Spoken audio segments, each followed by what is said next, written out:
Welcome back, or welcome for the first time, or whatever. I don't think I changed the handle on the. Oh man, I'm having a great day today. So it's actually Patreon 2, not Patreon 1, despite what's it saying over there. It says I'll. Patreon too. Well, yeah, it's the second session of the Patreon. Oh, no, no, no. Up in the actual frame. Um, Oh, but everybody's in the right square. yeah. um, so yeah, this is a continuation of the last Patreon session. Patrons only Cyberpunk Dark Skies game. This is entitled not Hand in Mind. That was last session. This one's entitled Red Masks. That said, last session the group shot up a really fancy restaurant, left, and ended up at an apartment of a woman whose dossier was handed over from an unknown source to Biotechnica, from Militech to one Violetta, also known as Letty. They arrived there, they paged the woman they wanted to go speak to, and a different woman was on the screen and is saying that she is not the person they're looking for. Um, and that's where we left off in the midst of that conversation. But But it was determined that it one was person probably AI knows. by Well, no, Lamplighter. not probably, absolutely, and Oh. yeah, he is aware that that is the case, but he is the only one. Yeah, he hasn't told us yet. Correct. So And that's where, Jonah's going off to get his dick wet somewhere. Um, yeah, he was planning on going upstairs to hang out with, um, right, uh, I almost said something silly. A Um, friend? I was gonna say, a friend. Yeah, that's the words I was. That sounds like what I would say. But yeah, so that Yeah. said, this awkward beginning and intro, everyone is in the foyer of the apartment complex. She's still on the screen. That knowledge has basically been placed into Lamplighter's head, and we were in mid conversation. She says, "I don't know who you're talking about. That's not me."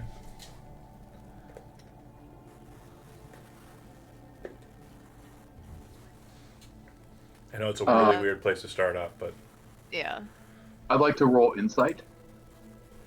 okay, that's not a thing. Unfortunately, there's no mechanic for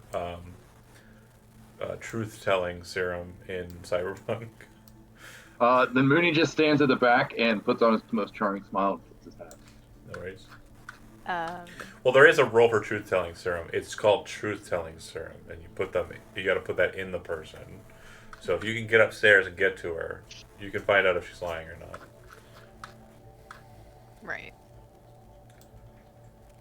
Oh, we're not all just like standing in the hallway outside the door. It's not so much a hallway. You're not at her door. No, you're in the portion of the apartment that leads up to other places, like the entry hall. So you were Hmm. buzzed in through Johan's card. You're allowed to access the place, but then to contact her, there's like a old style kind of monitor display phone that rings up to different rooms. You basically punch in the number for the room, and then their face appears if they answer on the other side. Oh, okay. Yeah. Sorry, because And there was a part where like Lamplighter actually saw her. Yeah, But she's on the screen. got you. And I so, see. in Lamplighter's understanding that the screen is being manipulated. I got you. I see what's happening. All right. um apologies, she looks at the name tag. Natalie? Um we were under the impression that Caitlin lived here and we were just checking in on her. Don't know anybody by Um that name, she would say. all right. Well, we thank you. Sorry to bother you. Yep. She'll look to the guys. Push the button and shut the call off. Yeah. Short and sweet. Mooney checks the number. Like what room number was it?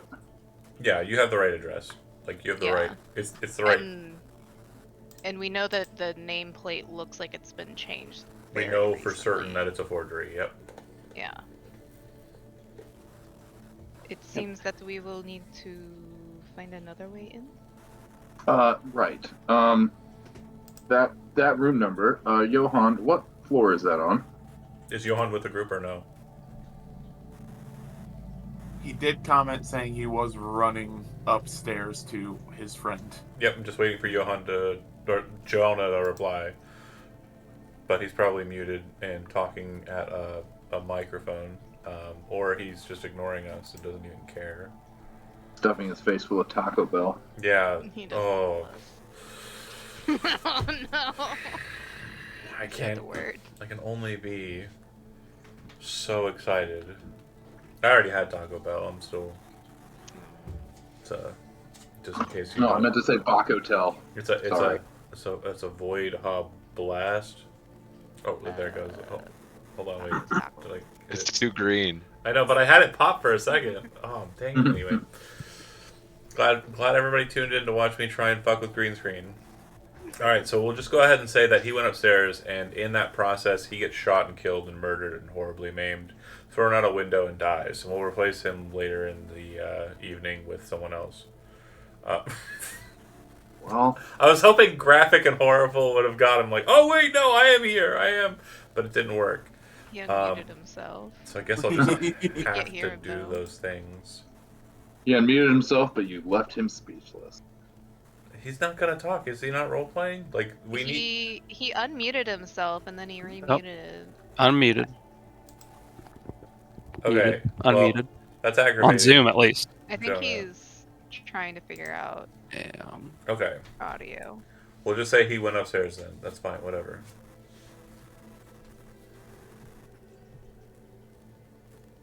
Okay, so he's not with us. He's typing. No, no one can hear you. You have Nope. yourself muted in Discord. The mute keys. It says you're muted. This is riveting. This is peak. I've been seeing you unmute yourself, but we just can't hear you.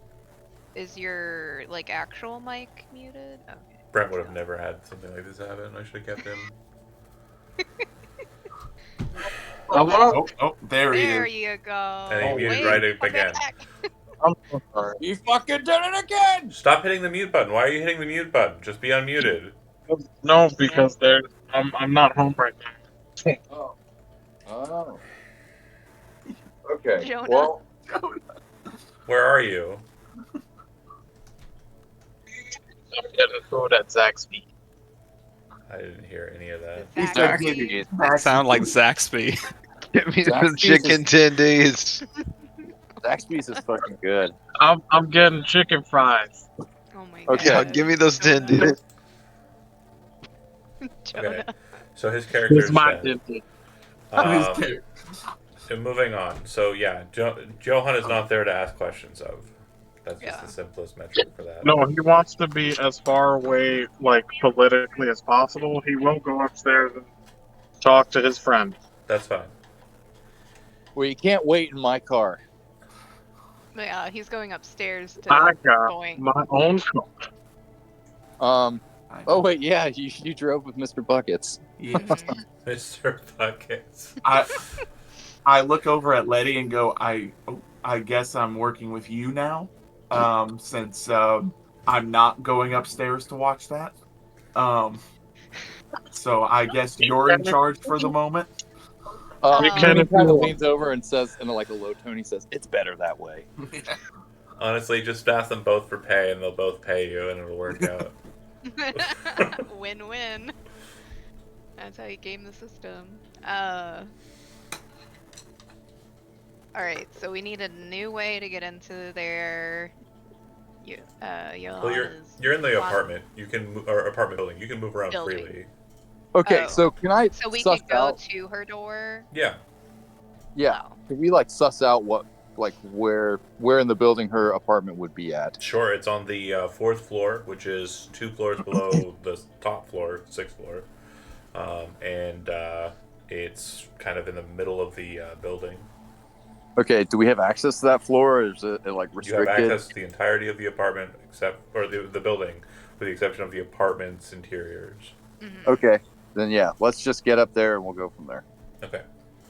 Um, Hey, what is, everyone. like- Real quick, Yes. I wanted to tell you, before when we had seen her on screen, I believe that this is actually an AI of some kind. I'm not 100% sure, but from what I could see, that's what I believe. That This tracks. is good to know. Do they have windows on the outside of the building? So if you're familiar with Night City at all, you would know that the windows are bulletproof glass in most of the higher end residences. This is one of those. This is a con-app for Militech. So Yeah, we're not gonna get in by like. yeah. Unless you brought, a trauma team like AV and are ready to just like door gun the shit out of that window, that's probably not going to happen. Yeah, no. I mean, I got a shitload of rope and duct tape. If you throw a grenade at it. Mooney's got those Please, let me have them back! I can get in there, I swear. I got a plan this time.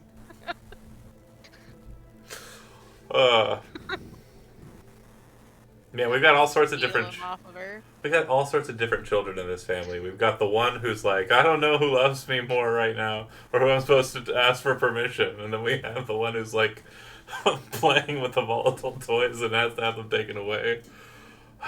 The responsible one who knows what's going on in the form of Lamplighter, and then the older brother who's just kind of like cool in the form of Mooney, and then I guess that means Johan and Letty are the parents. Oh, don't do that. Well, they Letty, have to the- make her they have the co-parent mo- with- They have the money. They're obviously divorced, if anything. Like, I'm glad the We don't lore get of the along, but building- we both love our kids. Sometimes. Sometimes. How many credits was that restaurant again, Dan? Sometimes. Sometimes. It's a very important verbiage.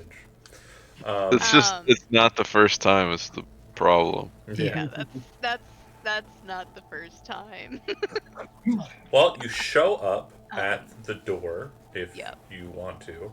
Yes, we go upstairs to the 4th floor. As with most doors in Night City, there is a digital entry point that's utilizing RFID access information. There's no keypad or anything. If you are welcome into the place and have an access to be welcome into the place, the door would open or the door would be keyed so that the person inside would know you're walking past it. But since you are not welcome or gained no such access, it's just red. It's just a red display. Am I able to interact with it, jack into it? Yeah, you can interface. If you're doing so, though, interface won't be the role you'll be making. Electronic security will be. If you're trying to open it. 'Cause this is a simple system that just opens and closes. And you were going to say, Chandler? I was gonna say that my guy could speak up and say, "I'm pretty good with electronics for security systems. Just as long as it's pretty simple, I'm pretty solid at it. And it's super simple. Yeah, it's pretty basic. I don't know what Yeah, that's not lamp my light is. specialty. I can make a quick roll for that. Okay. You kind of power down the virtuality in the eyes and kind of step back as Bucket steps forward, reaching into his toolkit for like different electrical tools. And I'd like the two of you to go ahead and make perception rolls before this starts. Mooney's gonna go ahead and get the guns out. It doesn't need to be violent. He's just, he likes to keep them handy. 12, okay. And then Lamplighter, 13. Okay. So neither of you are like terribly aware of the space. There does appear to be places where there could be defense units, there could be cameras, but it seems that this is a higher end location and it was basically, established by a military like security firm. So you're not seeing any of these cameras. You're not seeing where the pop-ups will be. if there are any, but it's still kind of like in the back of your head as you kind of scan the area and then start to get to work. So just keep that in mind as you prepare to break in. Okay, you want me to roll that then? Yep. Okay, so you finagle with it, and you manage to crack it. The light goes green, and at that point, the door should open. And you wait for a couple seconds, looking at it, and then after a very slow fashion, it does open, but it only opens about halfway and then stops, which is not regular.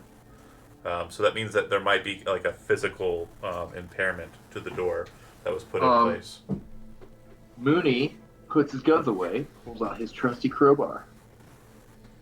Do you move And to? Bucket backs away and pulls out his gun.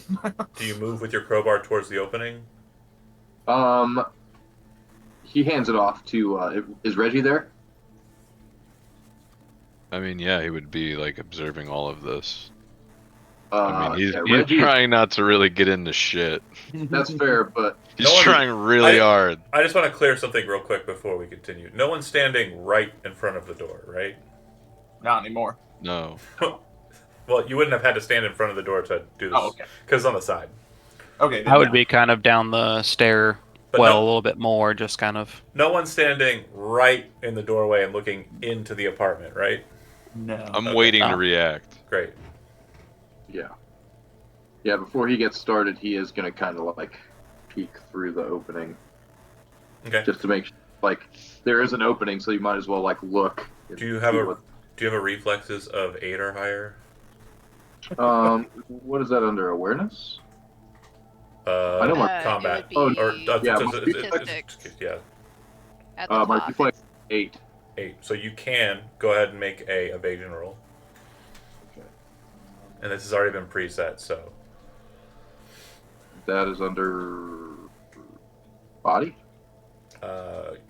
it's under combat.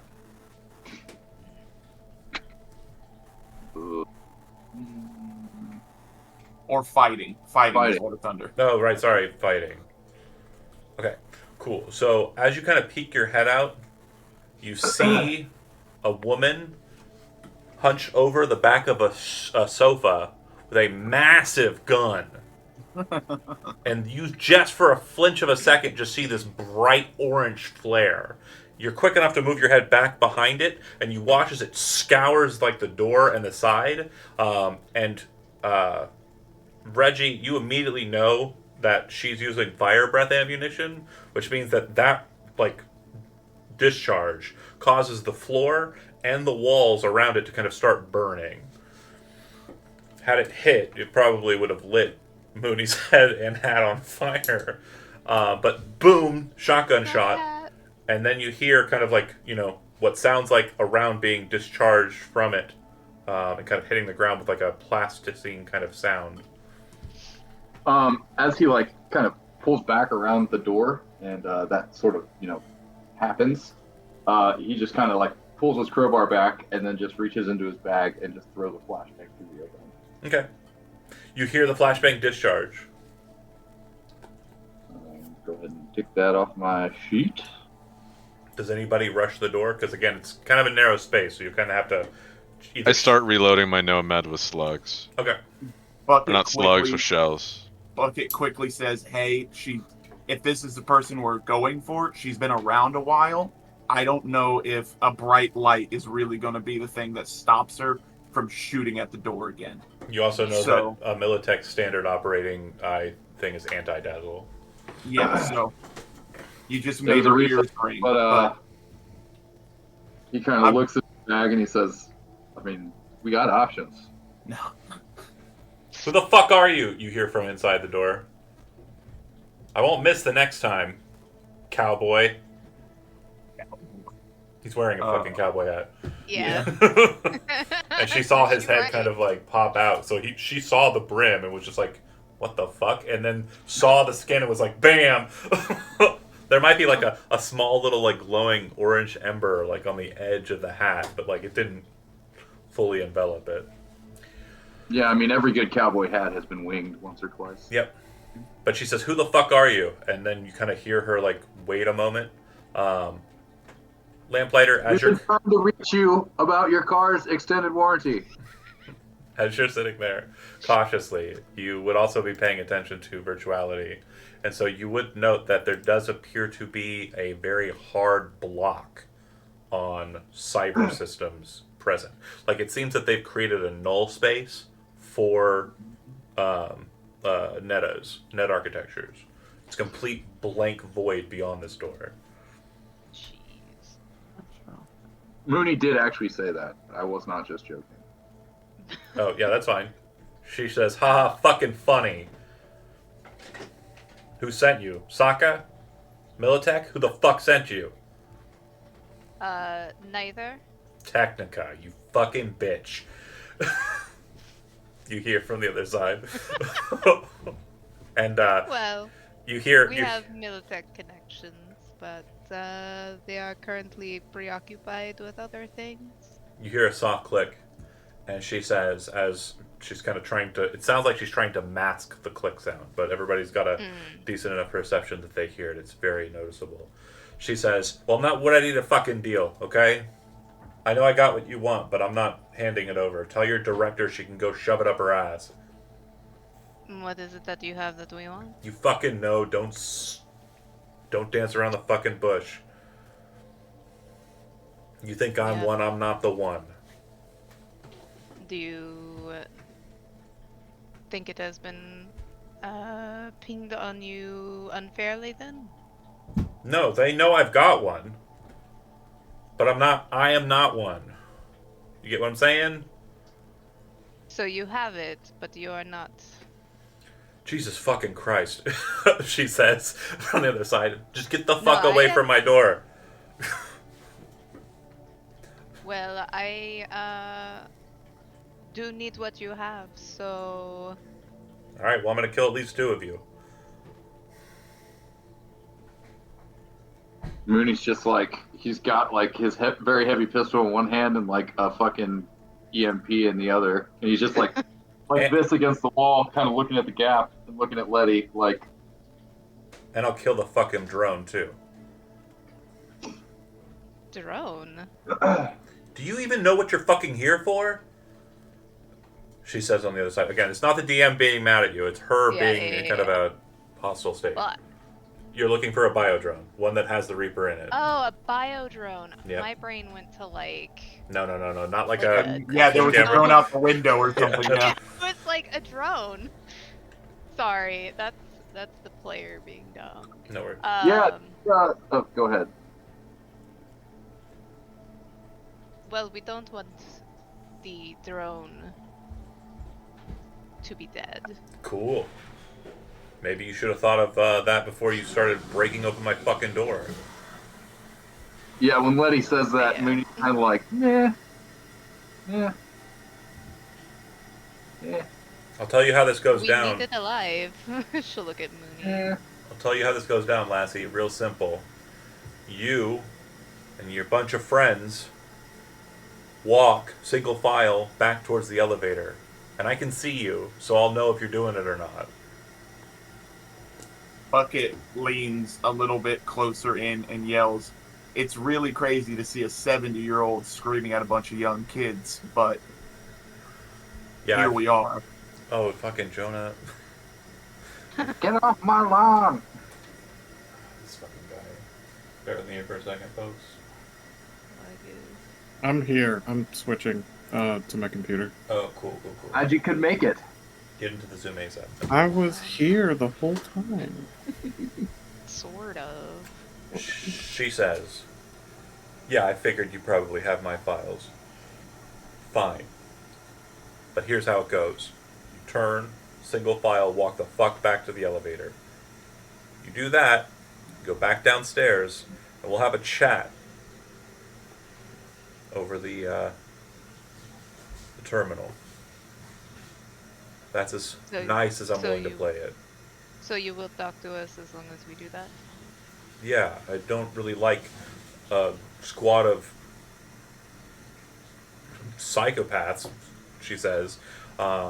It seems that she seems to be kind of referencing at least one member of your group who might have had, broadcasted as a potential cyber psycho.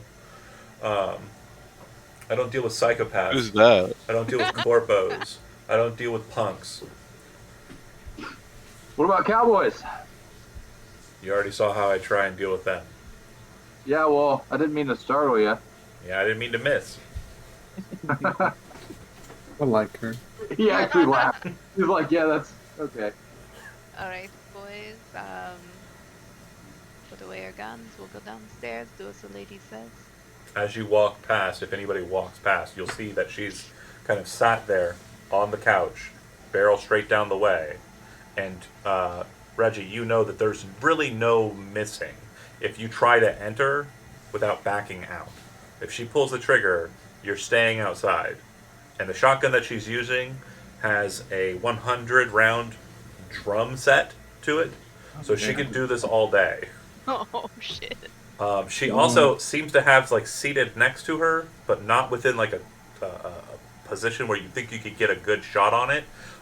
A disc mine, which she can just toss into the hallway if need be. And then on top of that, in her hand that's holding the the barrel of the weapon, she seems to have a dead man switch in her hand. Whatever that's to, you're not sure. Basically, if she dies, her hand will release it. Yeah. She does not look like she is fucking around. As we all walk like single file again, I just say like understandably paranoid. I couldn't imagine making it 40 more years and not becoming a bit deranged as I just walk by the door. She looks great for her age. She looks exactly like she did in the dossier. So she like, you know, her hair's tied back and kind of like, you know, pulled back into a bun, but she doesn't look like the picture was old or doctored. But yeah, as you kind of move past, you get to the elevator. The elevator opens. As you kind of step inside, you descend back down. When you get back on camera with her down at the base, she appears to have left the AI on and still appears to look like someone else. And she says, "Okay, so that was tense. Your director sent you, right?" Possibly. There's no possibility to it. It's for sure. Why the fuck would you be here besides? But I saw you when you entered. Why are you with him? The reclaimer. Just talking about Reggie. Should be talking about Johan. Oh, was about to Johan. I was like, out of this group, it's either Johan or Reggie. I don't know which one. Hey. Oh, Johan right. works for the Reclaimer reclamation is- department. Yeah. He is here on the business. Yeah, Apparently. I don't currently like Militech business. I don't blame you. I'm not entirely sure. Especially since I know he works for Fisk. Well, he doesn't particularly like Fisk, but What are you gonna do with it? the drone. Not you specifically. What's the corp gonna do with it? Corporate things, you know. Don't fucking play this game. I know it works out there when you're talking to other corpos, but I'm not a corpo. I spent a shit ton of time splattering people like you all over fucking walls. Fair game.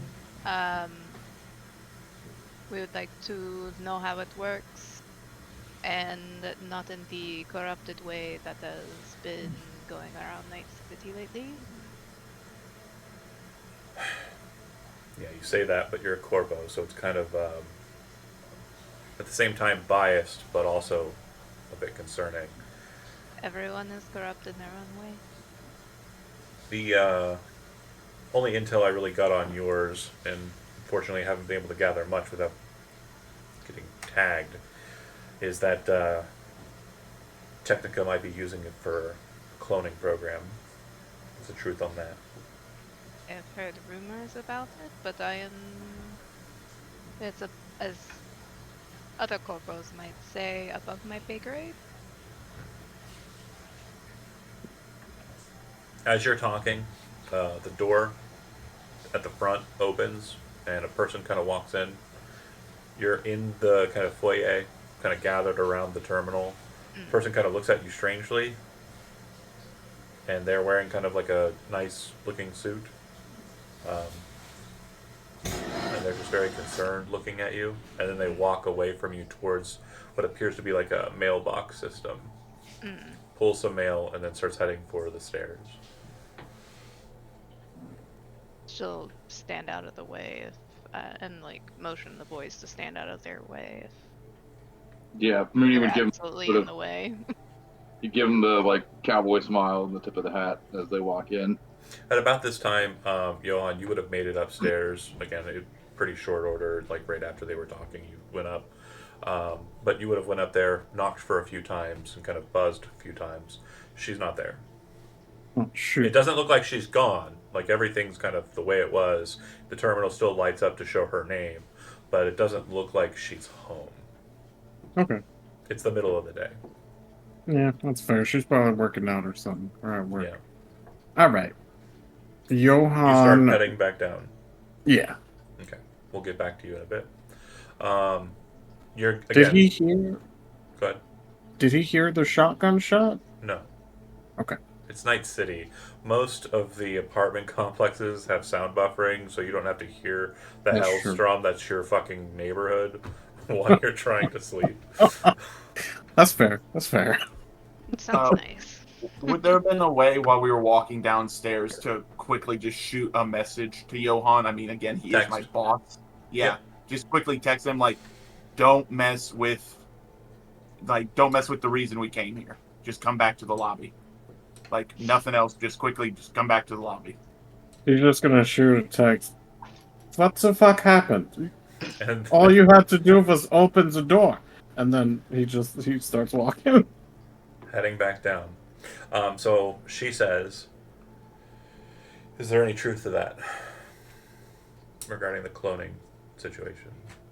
I believe is where we left off. Yes. Sorry, your neighbor came. As I have heard, it is possible. Yes. Well, it's pretty. What are fun. you trying to do with it? Me? Yeah. Kill it. Respect. For fun. Yeah. He's given that sort of like, all right, okay, not bad. I've been trying to link up with a runner, but unfortunately, the one I had in mind got zeroed pretty hard.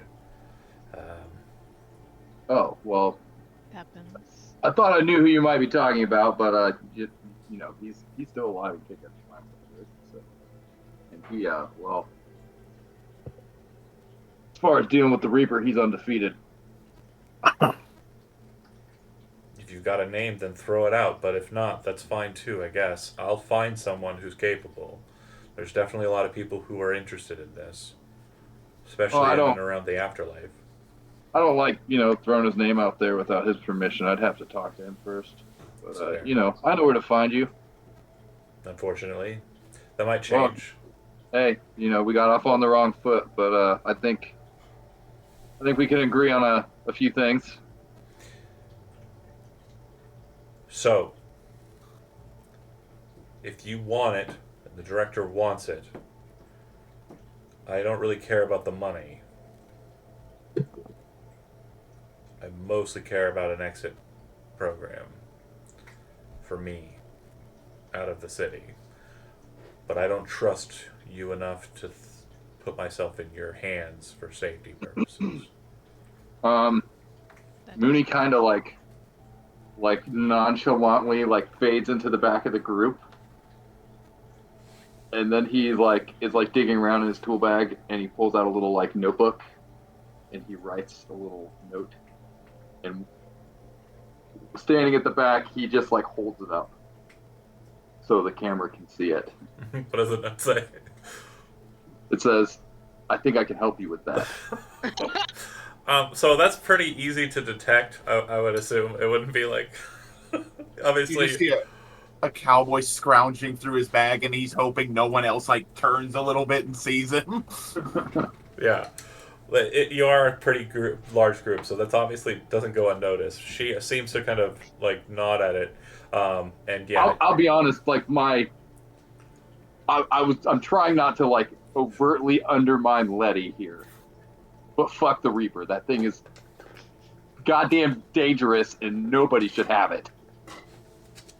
yeah, it does seem like the conversation is a bit different now, but she kind of turns the conversation back to it and says, "I would like to think that we can work together on this. We can make this work. But I'm definitely of the opinion that if what you say is true, sure, fine. I guess that is less evil. I mean, it's pretty fucked up, but at the same time, I mean, it's definitely a lot better than what would have happened if it ended up in other people's hands. So, fine.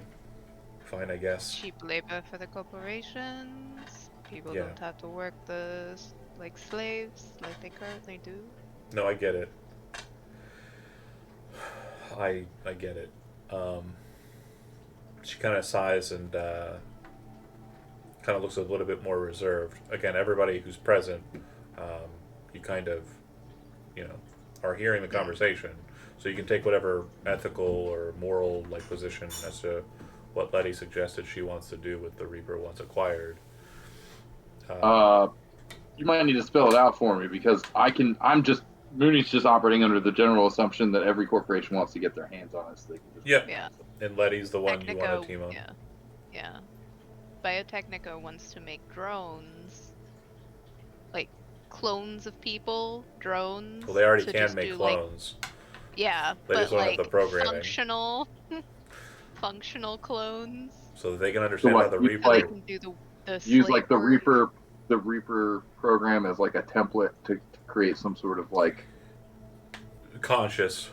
Yeah. Yeah, like- AI consciousness. They can make bodies, but they don't have souls, effectively. So if they put a neuroware program or neuroware system in them, and then plug the Reaper into them, they have a person. yeah. So why don't they just use biodrones? That's what they're trying. That's what they're trying to make. Trying Yeah, I know, to, but yeah. we have already seen like fully functional biodrones. Oh no! We haven't. No, we have seen people be put into machines, but there's always the baseline of there's a person. Like, yeah, the software doesn't exist that lets you kind of take a person who is like person level and put it into a body. Like, sure, you'll have like, people who refer to themselves as like joy toys or dolls or what have you, but they're still real people. There's no measure for kind of creating there's synthetics, but they're not human. And What about Adam Smasher? What is he? oh, he's a dude.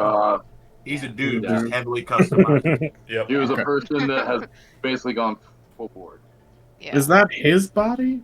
No. Because I never understood that. Okay. He So- bought that body. Okay. Well, corporations bought that Yeah. body. Pretty much none of his bodies are his bodies. Yeah. He is what's called a full Borg, which means that his spinal column, nervous system, and brain were extracted from his real body, put into a case, which can then be put into other Borg bodies.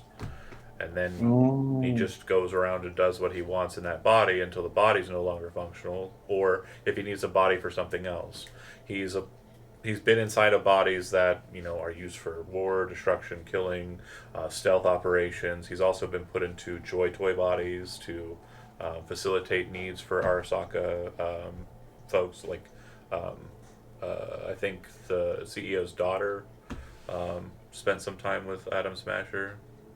Yeah. Smashing. I don't know how that works because he's fucking just evil. No, he doesn't care about that, does he? No, he doesn't. But if he's given a task to do, he finishes it with full vigor. Right. Like his I can respect priorities. His priorities are being like full chrome and fucking murdering stuff. Yeah. If he's told to be They're nice, happy to accommodate him. if he's told to be nice to a person, and the person who's paying him told him to do that, he's not going to be a complete piece of shit to that person. Yeah, because he's told Okay. to do something. Yeah, because he's paid. He's following. Yeah, he's following orders. He's a That's dog. fair. That's fair. That's fair. So anyway, she would say, "So, I need you to do me a favor, and if you can do that, then I will play nice with Biotechnica." The exit program is what I am. Oh no, assuming no, you're the exit program I don't trust you on yet. That's what you're coming up with. That's your Fair. side of the deal. What I need from you is something that I need done, because it's a bit of a problem having this specific string left left loose. We'll do what we can then. Okay. So, what I need from you then, if you would be so kind, is there is an individual I need found, and I need them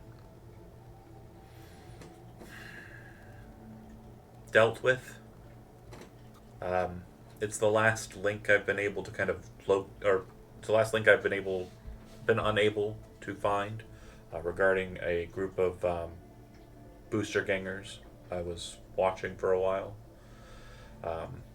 Booster gangers are known as the Adamses. There aren't. Familiar. Well, great. The individual I'm looking for is named Lurch. He's been kind of flying low and out of radar for a while. Then we have similar priorities. I have been wondering where he was as well. He is still on my list. The last place I was able to tail him to before he disappeared from South Night City was in Mega Building 10 on the north side of town in Watson. There might be people who know where he is. I don't think I have any contacts or anybody who would be connected to him directly. But I do know for a fact that they were in good with the Valentinos. There isn't much Valentino activity up north in Watson, but that's not to say there isn't any. And yeah, if anybody can just get a hold of him, I need to know whether or not he's conflicted or not. Oh, The corrupted Reaper. Yeah. Fuck. Understandable. Typically, biodrones are pretty easy to scope out because they don't talk like people. They talk like they're from 30 years ago, mainly due to the fact that they're replications of a guy who put himself in the net 30 years ago. So that's not too hard to tell. At that point, Johan, you would come down the steps. And Johan, you would notice that the door to the apartment is opening, and 3 people are entering in.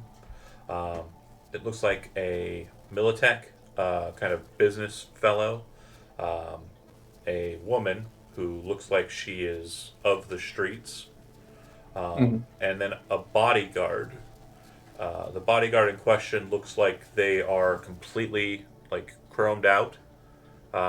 They're wearing a helmet, and on their back are strapped 2 submachine guns that appear to have kind of blades connected to the fronts.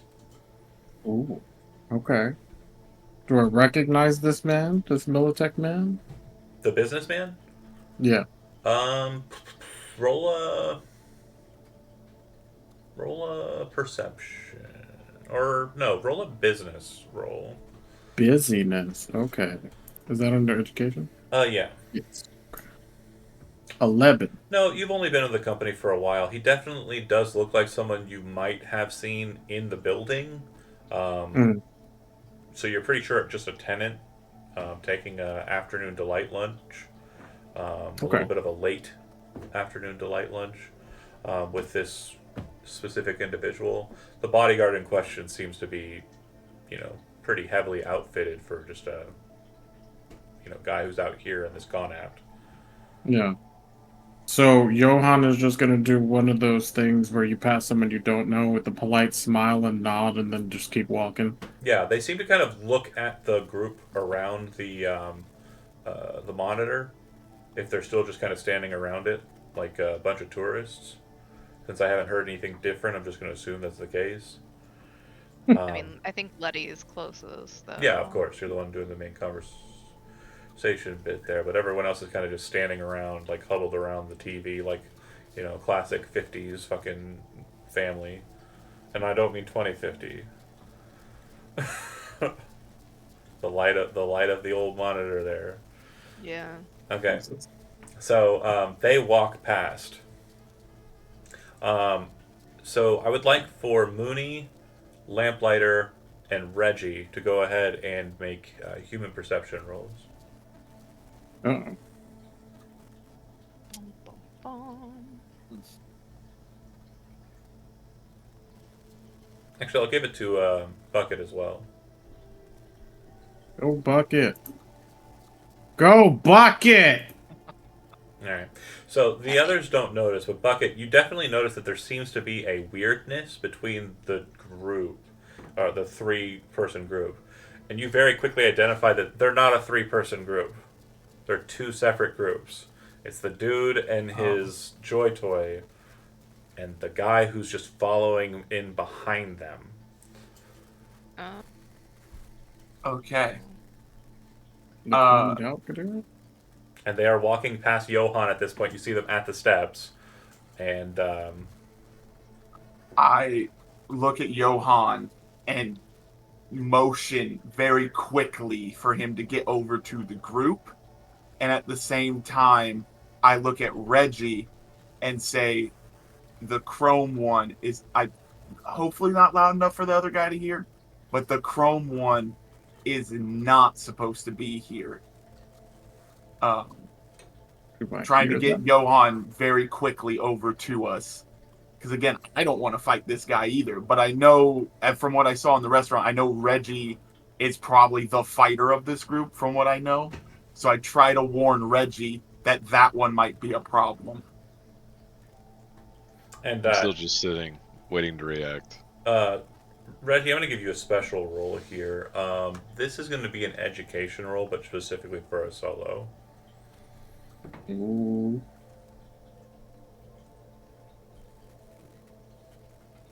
So there should be an education under education. Yeah. I know it's confusing.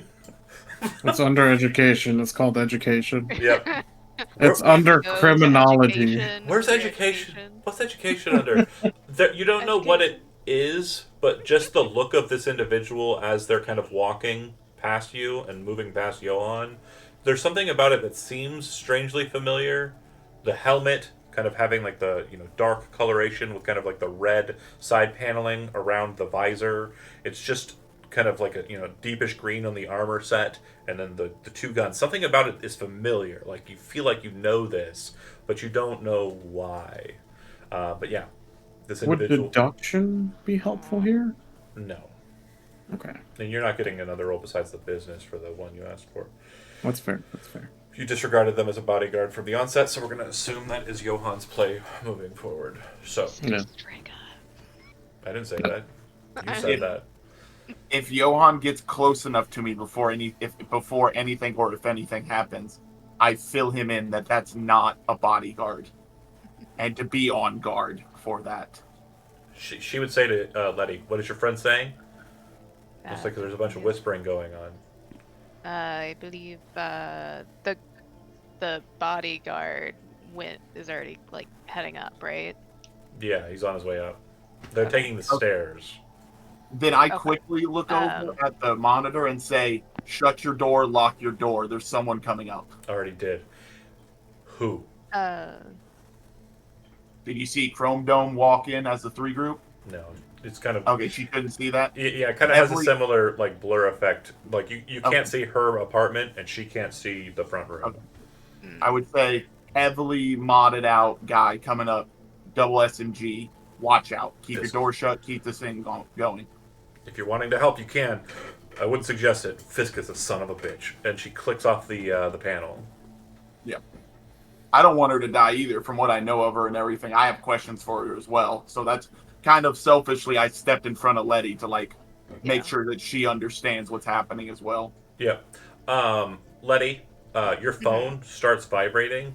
Yeah. The phone that you're using for time off, which, again, the only person that has that number is Nina, but when you pick it up, it's an unknown number. And it appears to be a Sure. text that requires answering.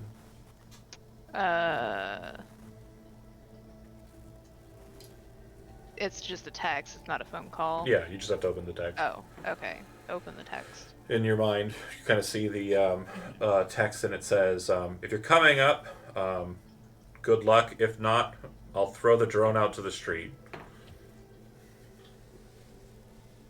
Oh, okay. I mean, it's a win-win. It's what? It's a It's a win. win-win if we don't help her. That's up to you But guys, it though. could be nice. Yeah, but I mean, I'll catch the drone. Reggie, could you Uh, stand outside and catch the drone? I'm already in position to do that. Yeah. It seems that our she'll turn to the others. It seems that our friend she looked at the nameplate again, Natalie, may need help, or she may just toss the drone out of the window. Why not both? We could do both. There was an age-old saying in the 2023s. It said, "Por qué no los dos?" And I believe this is the correct area that would accompany. Would we like to help her then?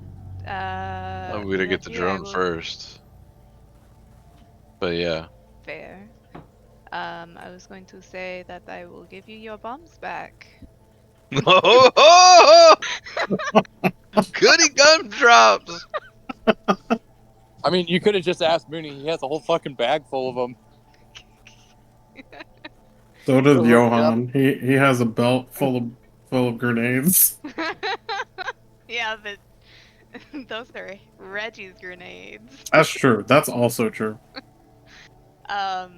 Do we want to help her? We need to go now or go out to catch the drone. Oh no, I can't be seen. Well, doing that. Well, it is your old apartment. Letty, there is the question of payment. As they're talking, Lamplighter, you still have your virtuality up because you're a smart net runner. So you notice that there are simple systems for security that are kind of present throughout. You watch as all of them spike and start kind of twitching out at once, and then shift to a bright yellow, like Militech color, instead of the normal red that they were kind of sitting at. Oh shit. Oh, scheiße. Fuck! I'll definitely can't Oh be seen. no! It is now or never. Well, again, only Lamplighter Guys, there's Yeah. hey guys, there's security spikes happening. Looks like Militech.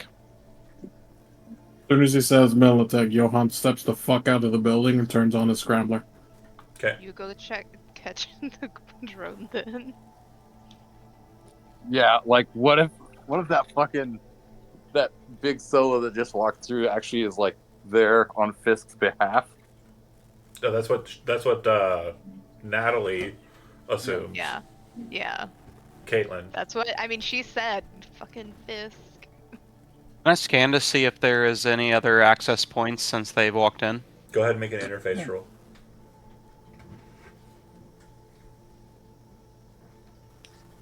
Where is it? There we are. There we go. Wait.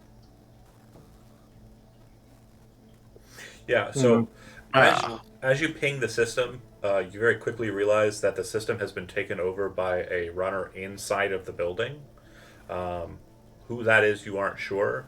And you very quickly realize they shunt you out and seem to be shunting other people out who are trying to access the system.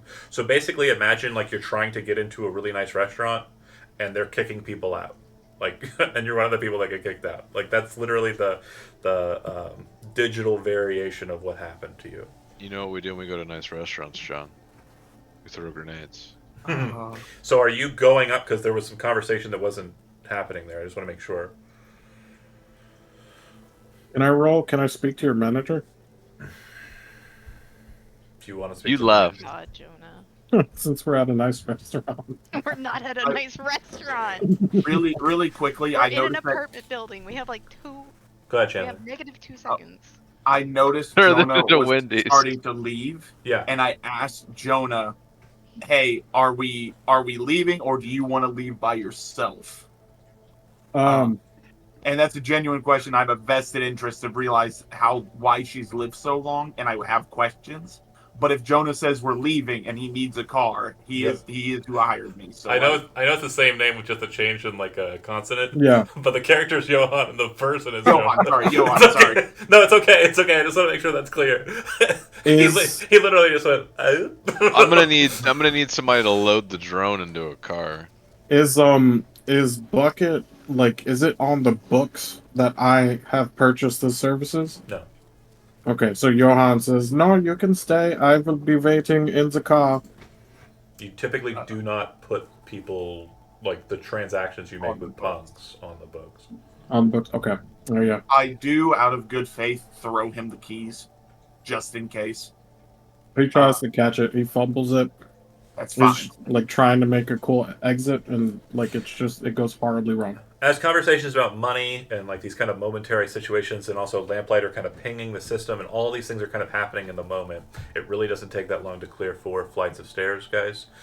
You hear what feels like an earthquake kind of just shake from above you, and then since you're inside the same building and the stairwell is kind of free and open, you also start hearing small arms fire upstairs.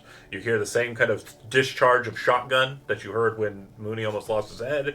You also hear like a spray of bullets, and just like a very loud cacophony of a gunfight happening for about 30 or 40 feet above you, and through the stairs and up and around. Do I know, like, just offhand what side of the building her room was, like, facing? Like, if she was throwing a window, front side. I know what. Okay. Where did I park? Well, if you're going outside and moving towards your car, it'd be right outside down the way a bit because you had to park at a parking garage. Yeah.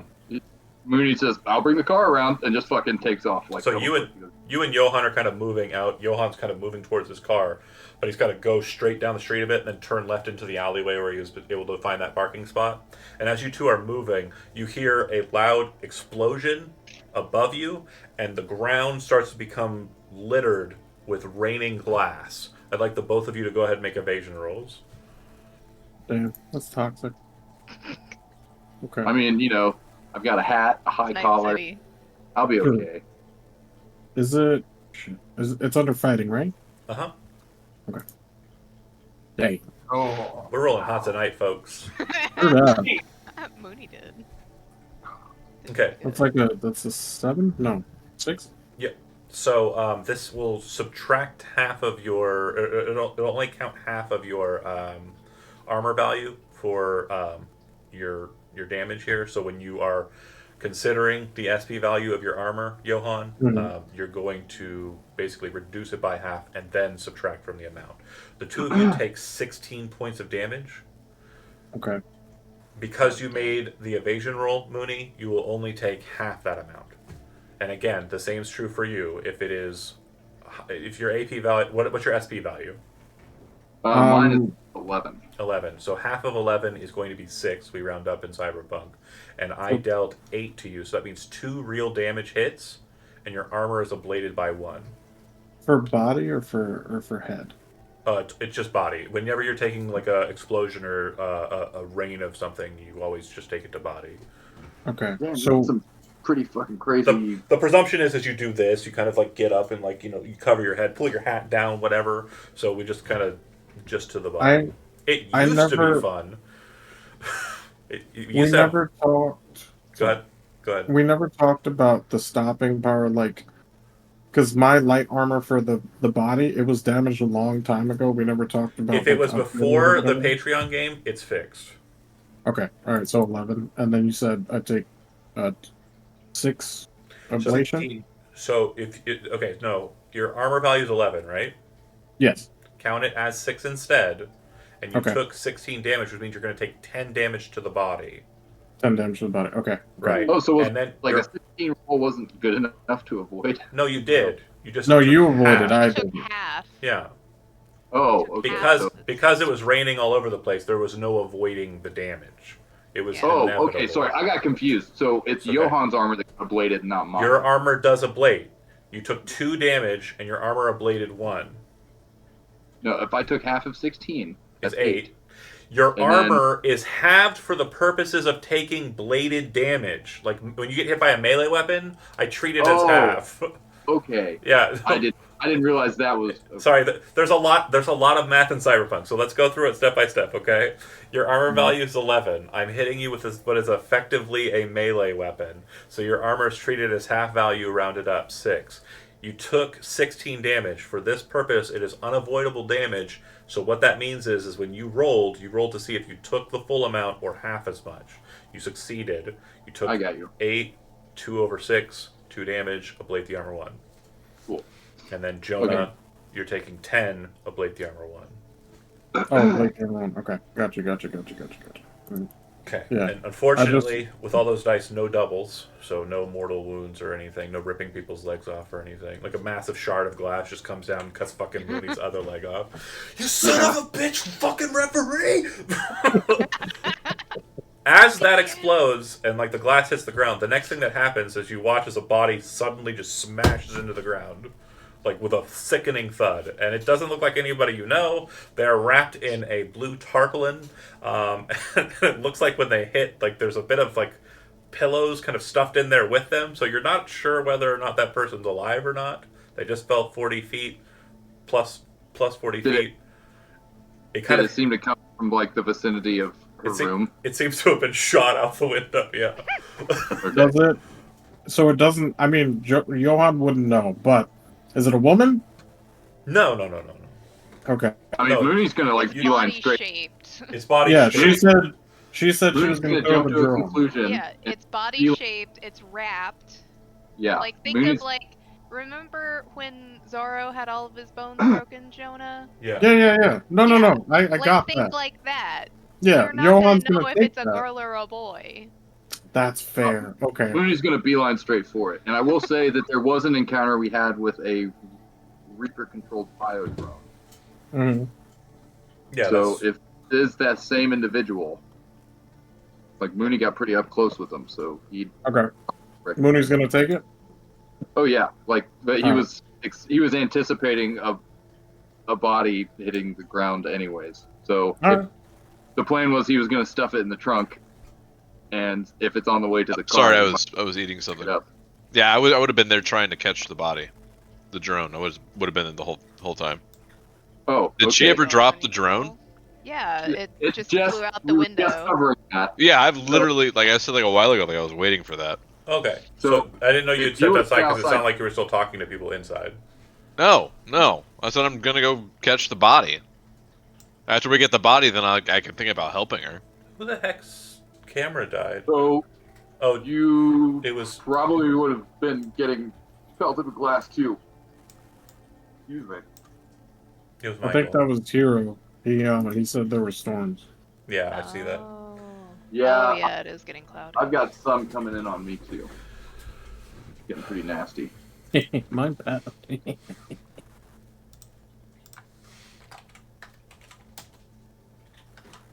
But I still have internet.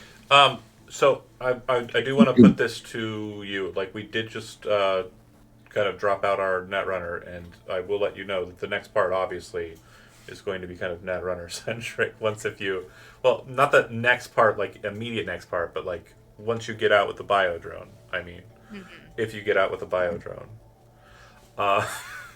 So I do want to put this to you as a group, since it does look like he's in the voice. Hey. We can do it that way. If you're able to do that way, we'll do it that way. I was just saying, like the next part is kind of Netrunner centric, so.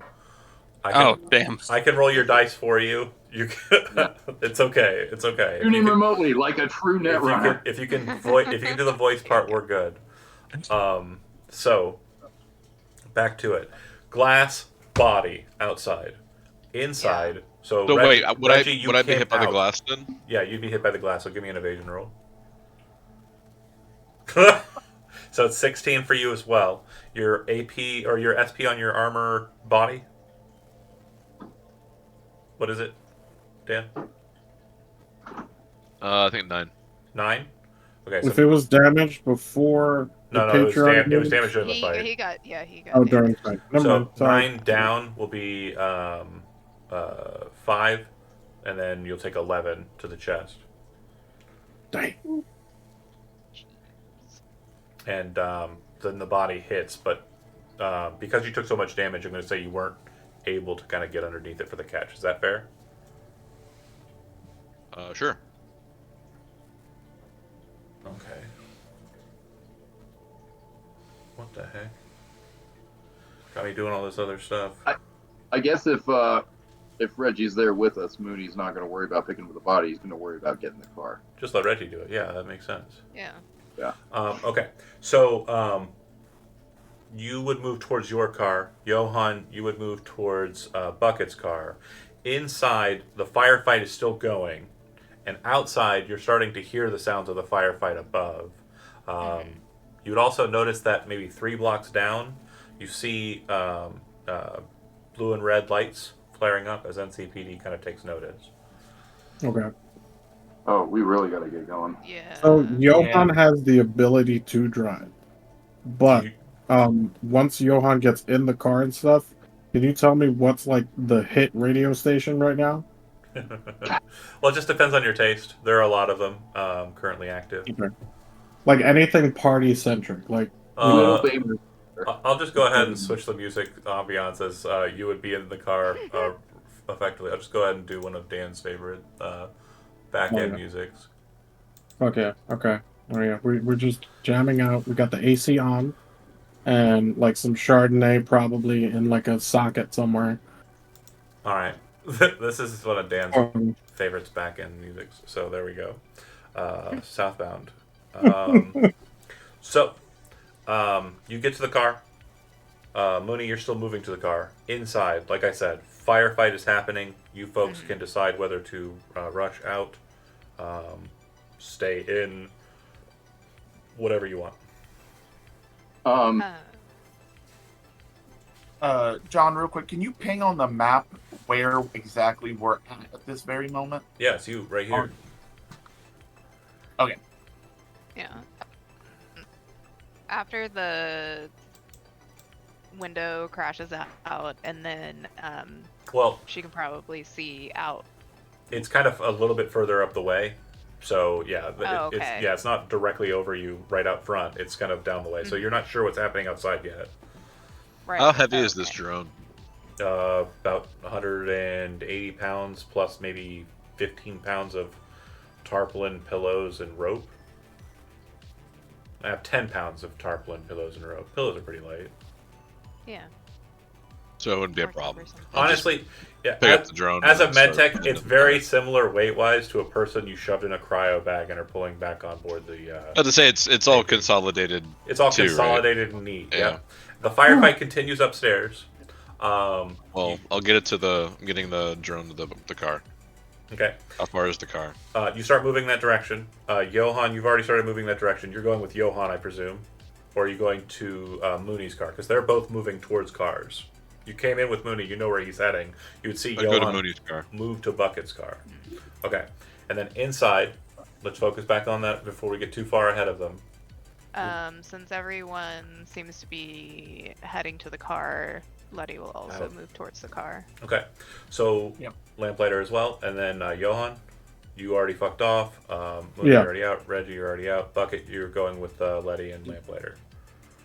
Yeah, I take off towards my car if Johan hasn't left already. Yeah, so once you three get outside and kind of start moving, Johan has made it to the car. Mooney is about halfway to the car. Reggie is just about to the car because, again, he had to pick up, get the body, and start moving it. So he's kind of like right at the end of the street, turning towards the alleyway.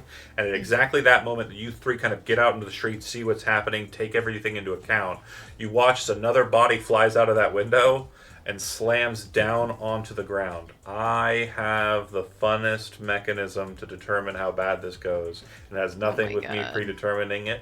But like everybody roll a 10-sided dice. Jesus. Oh, not the no. fucking 10-sided dice again. Ah! That's all I needed. Oh, shit. Perfect. Sorry. There we go. Oh, well, apparently that didn't work. Okay. Backslash R1D10. So, you watch as she, the woman, flies out and hits the ground on her legs. As she tries to kind of dive forward and roll to kind of, cause the pain to be less actuated, you watch as the momentum is not shifted like it's supposed to when you kind of hit the ground and roll. So she's still moving very fast, and she hits directly on her back, and you actually just watch her, instead of rolling, just flatten out. And she kind of, as her gun goes flying off onto the street.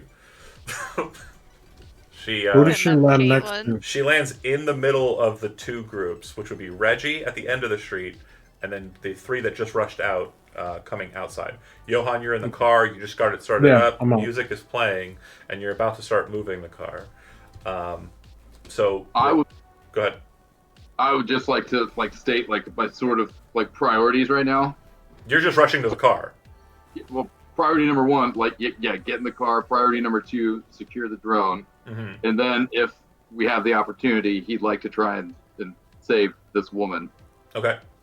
Well, yeah, you're definitely kind of like a ways away. You're kind of running towards the car park, so you're halfway No, I'm there. saying he'll swing by and say, bunch of the get her, car house. get her in the fucking car. Yep, we'll get to that play by play. Real quick, from the three that just came outside, thud. Reggie, you've got the body over your shoulder fireman's carry, but it's very hard to miss what just happened. Obviously, you don't have the I capacity. mean, I could carry two, probably no problem. Yeah, but you have to Body run back as well. over and grab it and then go. So just want to know what you're doing. If you want to do that, you can. And then the three who came out, what are you doing? We'll just go. We're gonna go left to right. Easy peasy. So Elizabeth, you'll be first. What are you doing? Okay. She would go over to, I'm guessing that was Caitlin. Yeah. Oh yeah. Yeah. Okay. Do you want to come with us? Looks up at you and kind of like lifts her hand Why up. would you even fucking Fuck. I'm Do just you gonna want to come sneak with off us? the I don't ground. think she can talk. She You know? she can, but she's definitely breathing real hard right now. She just had Yeah. the wind knock Any the indication, though? fuck out of her, and you can definitely tell like one side of her chest seems to be a little bit like more shallow than the other. She definitely looks like she. Yep. The cycle might be able to help. Okay. I don't have enough strength to Sure. move Do I her. have Then- permission to touch you? We'll move to Lamplighter. You see Letty kind of move up, and you're kind of moving up behind her, presumably. Well, I would actually be going along with the drone. Oh, okay, so you- to be Just I'd be heading run towards the after. car with the drone. Book it as Yep. fast as you can over to Reggie. Got it. And Yep, that leaves yep. Bucket. So Letty kind of looks at her, but doesn't look like she's able to kind of get her up onto, a carrying position. Bucket, I don't know what your body is. I'll be completely honest. My Strong. body is 6. It's just a sufficient enough amount to carry a person. I So, want to run Wait, over. really? Yeah. Yeah. Then I could carry her. Average Okay. average body of like a person in 2020 or 2023 now in real life is probably about a 4. Oh. Yeah, If like you're lucky. somebody who's pretty I strong feel is a strict. 6. Oh, I think I failed like a strength throw. Yeah, Strength throw or something. athletics probably. Yeah. I will I run could try over then. and grab her and her gun. Okay. I want both. Okay. And I want to get her to my car and get to tell Johan to get moving. Like throw her in the back, jump in, and get moving. We can head to my garage, which I can direct Johan to, just so we can get moving to a spot that I know is safe, Okay. or at least secure. Reggie, as you're kind of looking back and you have that moment where Dan, the player, was like, I can carry them both, Reggie has the Yeah. same thought. You snap your eyes upwards and you see the person in the helmet two SMGs with blades on the ends of them pop out of the window looking down, kind of like Spider-Man crawling into the window, and then just jump out.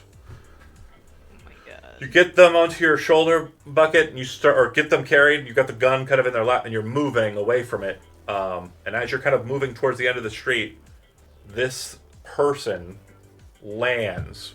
You watch them crumple like a can, and then slowly kind of pull themselves back up to a standing position and turn their guns towards you. As they're doing so, the cops pull alongside of them, and you can hear the loud booming, "Freeze! Everybody to the ground now!" If you How wish... fucking far away did I park? You're there. You're at the car. You're moving. Again, it was definitely like a distance, but you are moving.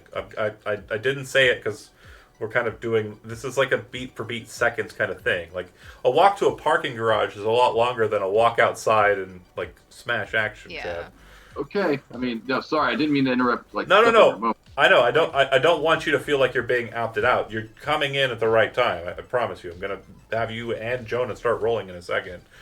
That is happening there, and Reggie literally can just pop off to the side with the drone and keep moving, getting out of the psycho killer's like sightline, or you can stay and fight. Your choice. The car for Jonah or Johan is right around the way. Like, you can see it. It's like maybe half a block straight down. Well, it's this bucket guy that's going to be like retrieving the person, right? Bucket's already got her. I already got her on my shoulder with that Okay. fire shotgun as well. Like just assessing like the damage that he has. You know on your his- best You option of can't, getting you away. can't medical her from this distance. No, but I mean, how wounded? Like, do I need? Like, is she dead? Like, is she black tag or is she If you're like? staying and trying to observe that, you can remain, and I will allow you to do so, or you can fuck off towards Johan's car. Reggie, I Buddy, We're wouldn't. Buddy. getting the drone out. Bucket's car. We're getting the drone out. Okay. Yeah. You Reggie, start, I wouldn't Getting the worry drone. about it. She'll be Yeah. fine. you start moving. If Letty sees you and seeing the cops Yeah. coming, she'll be like, Yeah. Okay. Get the fuck out. The drone. Johan, before they get to you, like I said, they're about a half a block away from you. Do you Mhm. wish to try and get to them fast, or wait till they get into the car to start moving? I will wait for them to get to me, Okay. and then I'm gonna dip out. Lamplighter, you brush up. You're able to kind of open the back door, throw the drone in, pop in, sitting with them, and Reggie kind of getting in as well. Great. That's being situated. As that's happening, Mooney, I need you to make a driving roll for me.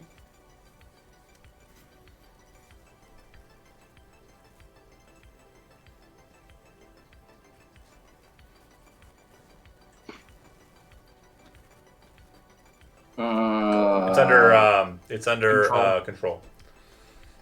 Got you. Oh yeah. Well, yeah, that's not too shabby. Okay. Ooh. So, rewind time. We go back to you getting into the car. Strangely, the same radio station that Johan's currently listening to in the car for whatever reason. You Oh, quickly yeah. kind of power it down, power it up, boost that car right out of the fucking parking garage.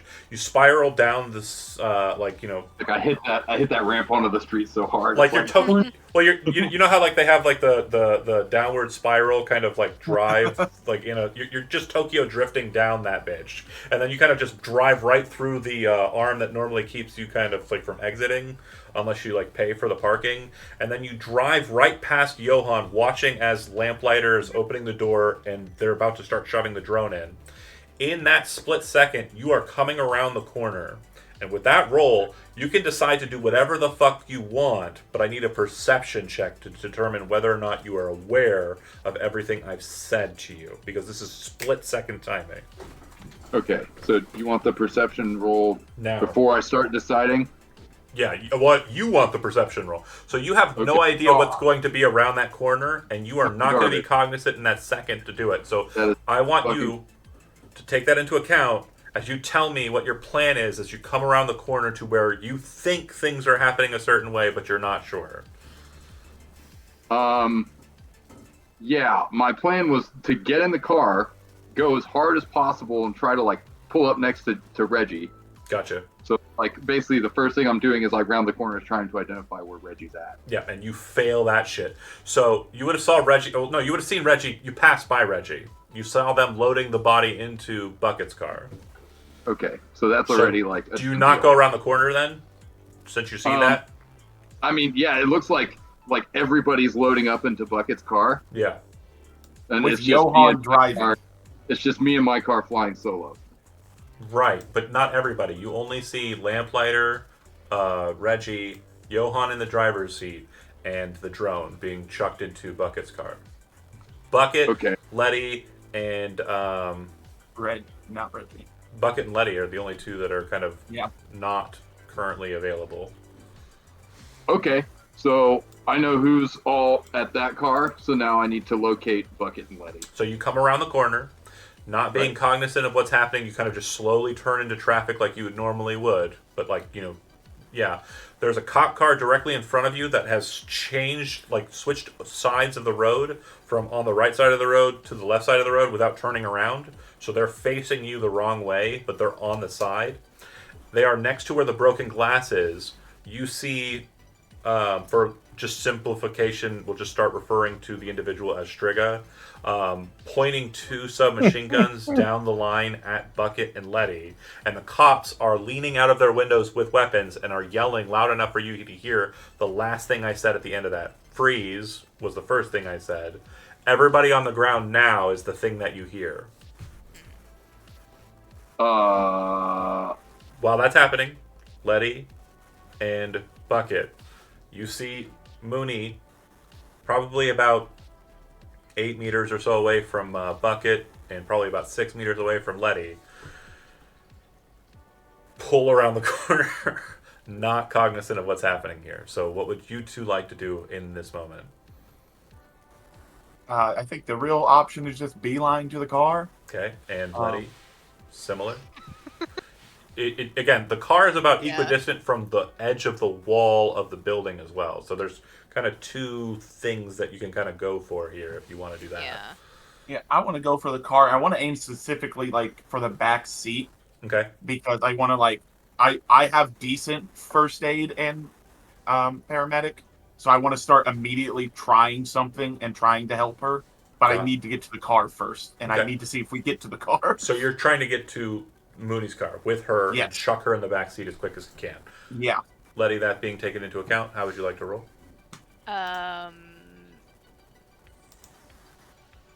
If he's going, she's going. Okay.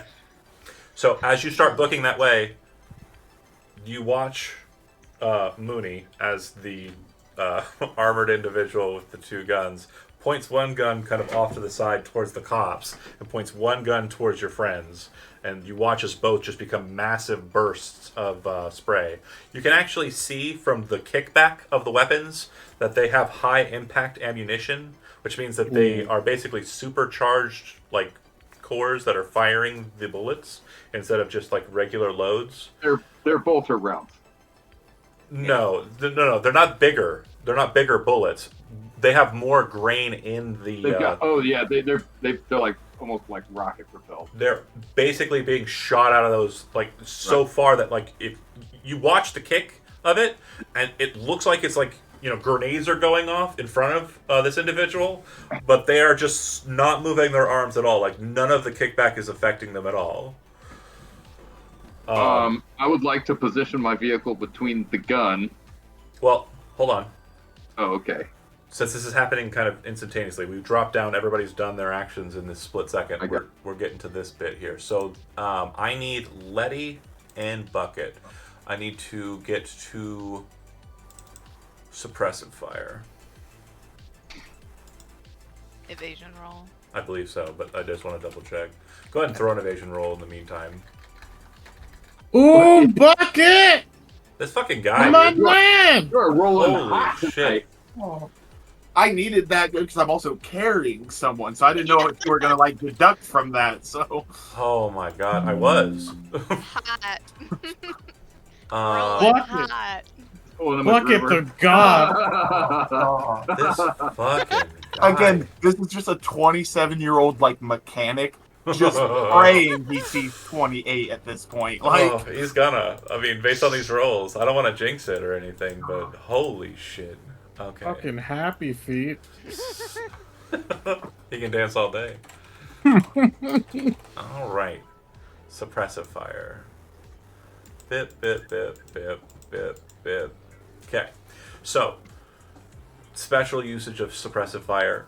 It's going to consume 20 bullets from Strigo's weapons instead of 10. Everyone on foot within 25 meters, which would be you, out of cover and in your line of sight, needs to make a... Sorry, it is not an evasion roll.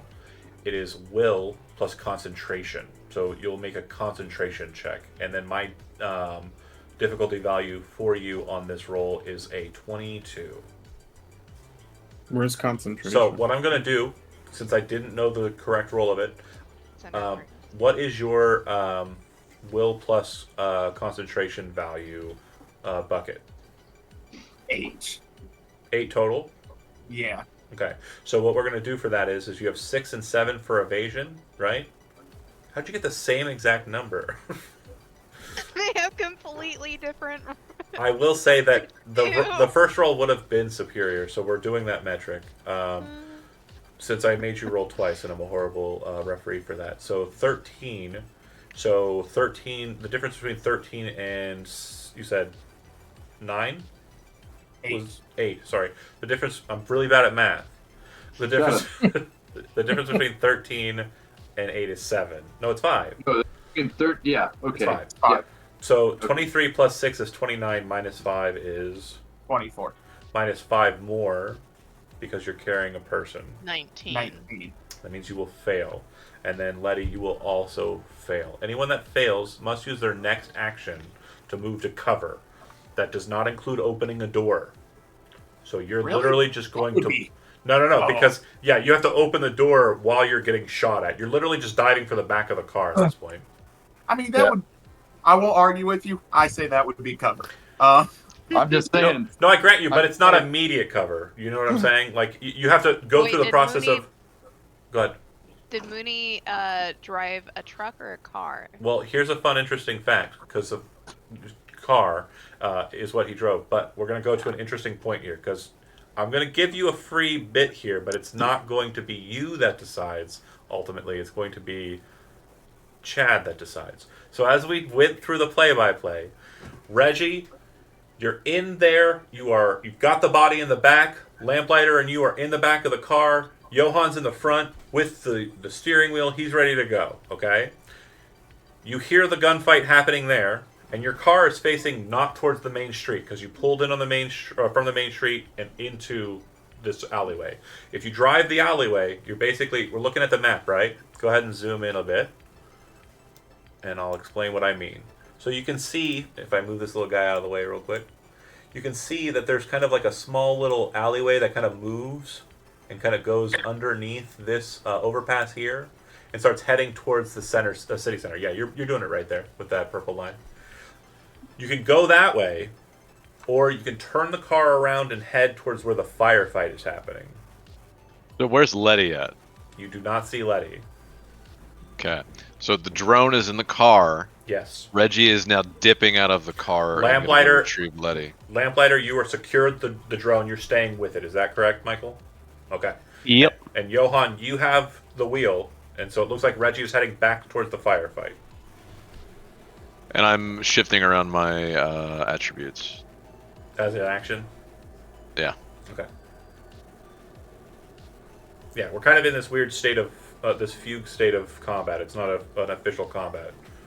And if Is it me or Chad? I'm asking you, Jonah, what you want to do. Do you want to drive back towards the firefight?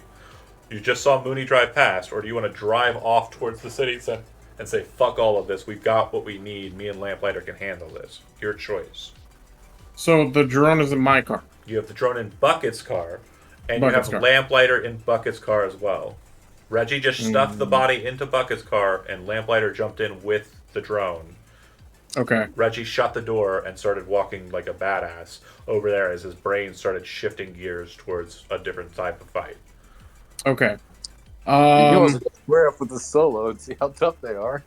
Does the car have enough movement to just ram into the Strigo, quote unquote? Yeah, Like to just run it over? you could try, Hmm. but Does the car to give also to have... give you an understanding of what you have no idea what the capabilities of this individual are whatsoever.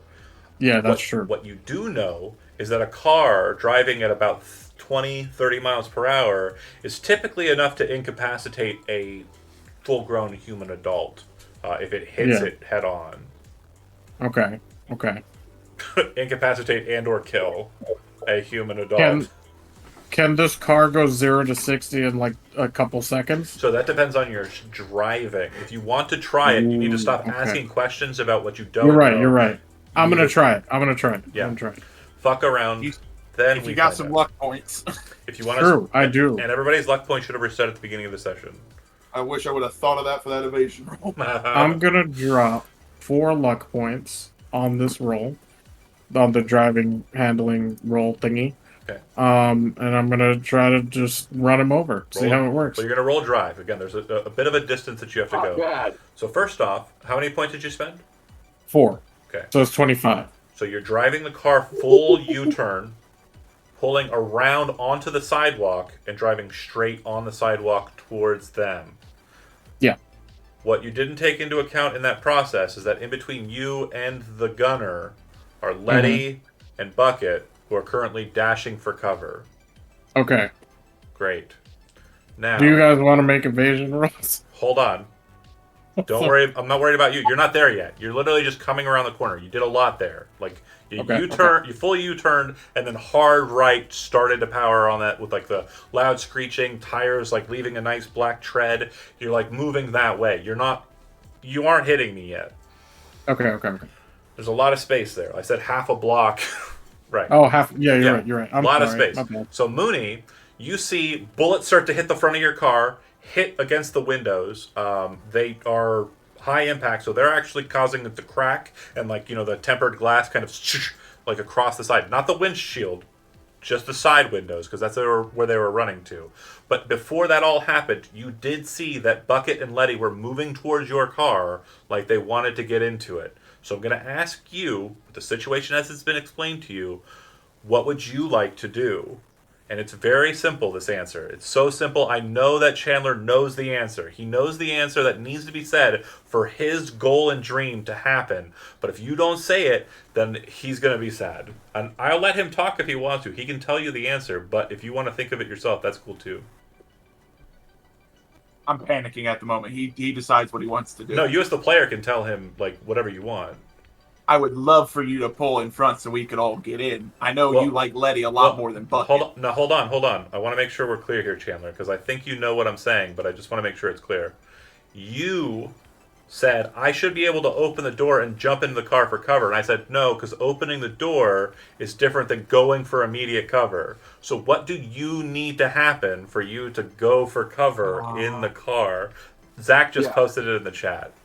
I have the image in my head, which is Yeah. Mooney whips the car into place and then leans over and throws the door open and says, "Get in the fucking car." I love it. But you're also aware that another car came out of nowhere and is coming basically where you'd want to intercept them. So this is going to require a very high, but possible for you to do driving roll, so that you move in a position that's not. Mooney is confident he's got what it takes to make this fucking happen. I'm confident he's got what it takes. Do you Got want to spend those any luck luck, points though? as well. Do you want to spend any luck before you do it? Oh, yeah, I will. I've got the luck, and, Mooney's whole game plan right now is, collect my people and get the fuck out of Dodge. 100%. So it's not sticking around to be spending more luck. So I'm just not because I'm not confident in my ability to do this, but because I need this to go off. I believe in you, God. I'm gonna dump all 7 points of luck into this. All of it. All right. This is big. It's because I don't plan on using it for anything else. This is huge. Hey, Okay, big spender. go. And then that's control, drive land vehicle, +7. Ooh. Oh, 30. Oh, thank God. Okay. Nice. So I'm going to explain exactly what you said, but in the best way possible. You did not you did not set on the brake as you kind of pulled around this thing. You're still in a bit of a drift, which allows you to kind of very quickly shift and move onto the sidewalk, and then you reach over and hit both doors. Both doors are open. With that 30, your turn is not expended. Letty and also Bucket have to move for cover, and they do so by jumping into the car. Yeah. Bucket in the back, Letty in the front, doors still open, you still moving. As you shift gears and pull it into reverse, scraping your side against the cop car, so that you pull out onto the street, onto the opposite side, so that the cop car cannot chase you. And then you book it. And you're already going at a clip that, like from the onset, because the car souped up and it's your car, you're already at about 30 miles per hour in that first hit. So you're a good, like, half a block down the road by that 1 second being over. Bullets hitting the side of the car. That whole side of the car where they're jumping in is just riddled with bullets, and the windows are fucked. It'll buff out. But you're going. Johan, you turn, you watch a car come out in front of you, which kind of causes you to hesitate for a second, but it's gone before you even blink, and then it's just zipping on down the road. Okay. That said, everyone who's gone tierically down, we're moving back up to the top, which means that the Johan crew is up next. Lamplighter, you didn't expect to be going back into the fight. You are passing Reggie as you're doing so, because Reggie made it to the edge of the building and was coming around for the fight. And Johan, you are getting ready to muscle it into driving straight on. Since that's what you said you were doing, that's what you will do with no roll. But if you do wish to change tack, then you'll have to roll. Okay. And then Reggie, the car is moving past you. The doors were closed, so if you're going into that car at movement, you're going in through a window, or you're staying out on foot. Your call. I could land in the window, yeah. Yep. All right, go ahead and make a... I guess evasion will work for that. You're evading your way into the vehicle. Respect. Makes sense. I'm glad I can work on my own vehicle. And you have a cyberarm, right? Yeah. Oh, not you. Him. Reggie. Do you have a cyberarm? I have... Let me see. I don't think I have a cyber arm. Not anymore, at least. Okay. So then what you end up doing then is you kind of, as the car's coming around, you just kind of dive forward into the vehicle's window, like feet first. You kind of just jump and kind of push your feet through, cracking the window Nice. and kind of going into the passenger seat. And you're kind of like doing so as you're kind of getting situated. Obviously, you haven't drawn your gun yet, but you're now in the car, and Johan is booking it now straight towards the target. Johan, your driving roll for this was relatively high. Mm-hmm. You're moving straight at Striga, for lack of a better term, at a pretty decent clip. You watch as it seems like he's, or her, or they, you don't know, the helmet and everything kind of just causes it to be this humanoid form that is just a death machine. Seems to move faster than you can register. Yeah. You watch as you see a foot appear on the hood of the car, and then another foot on the top of the car, and in the meantime, a shit ton of bullets just lining the car as it seems like they run over your vehicle, just shooting down with the submachine guns as they're running across your vehicle. Everybody in the car needs to go ahead and make a will concentration roll. Okay. And the body does not get to roll, it is getting shot. 11. Okay. That's a panic. Uh-oh. What's that mean? It will mean a bit here in a second. Okay, okay. Got a 15. Okay. So it looks like Reggie, you're fine by right on the nose. You needed it was a DV 14, so you needed 15 to pass. Lamplighter, panic. You would also see kind of the aftermath of the bullets shooting in. It looks like the leg region and like the shoulder region of the drone kind of explode out from the tarpaulin as bullets kind of sink in and squib out. Reggie, you're cool, calm, collected. Your driver's not. Jonah, you're driving straight on. To the left, there's a cop car in the street. To the right, there's a fucking building. You're driving straight forward. Bullets are hitting. There's also like lampposts and stuff ahead of you. You're panicked. Go ahead and make a driving roll. Okay. John, I do have a quick question. Yeah. From that volley of shots that we got, did I take any damage? Nope. Okay. Yeah, suppressifiers intended to kind of lock you into position. Striga was not expecting a car to fucking show up and then like Dukes of Hazard that bitch like. That's fair. I just wanted to make sure that I didn't miss anything. Literally, like the tightest fucking 3-point turn ever had. Like, yeah, fucking 30, dude. Yeah. Mooney drives. 10 out of 10. That's what he does. Yeah. That's it. Yeah. That's all he needs to do. I'll bring a gun, but I'm I'm here to fucking drive. I can shoot a gun. But I dropped 4 luck for this roll. If Letty 4 gets luck. that promotion, which questionable. Okay. So you were given 3 options. One of them was obviously a bad option. Had you failed this roll, that's where you would have ended up. But the other 2 options were cop car in the street or straight on in the lamppost. Do you want to continue driving on the sidewalk, or do you want to drive out onto the street?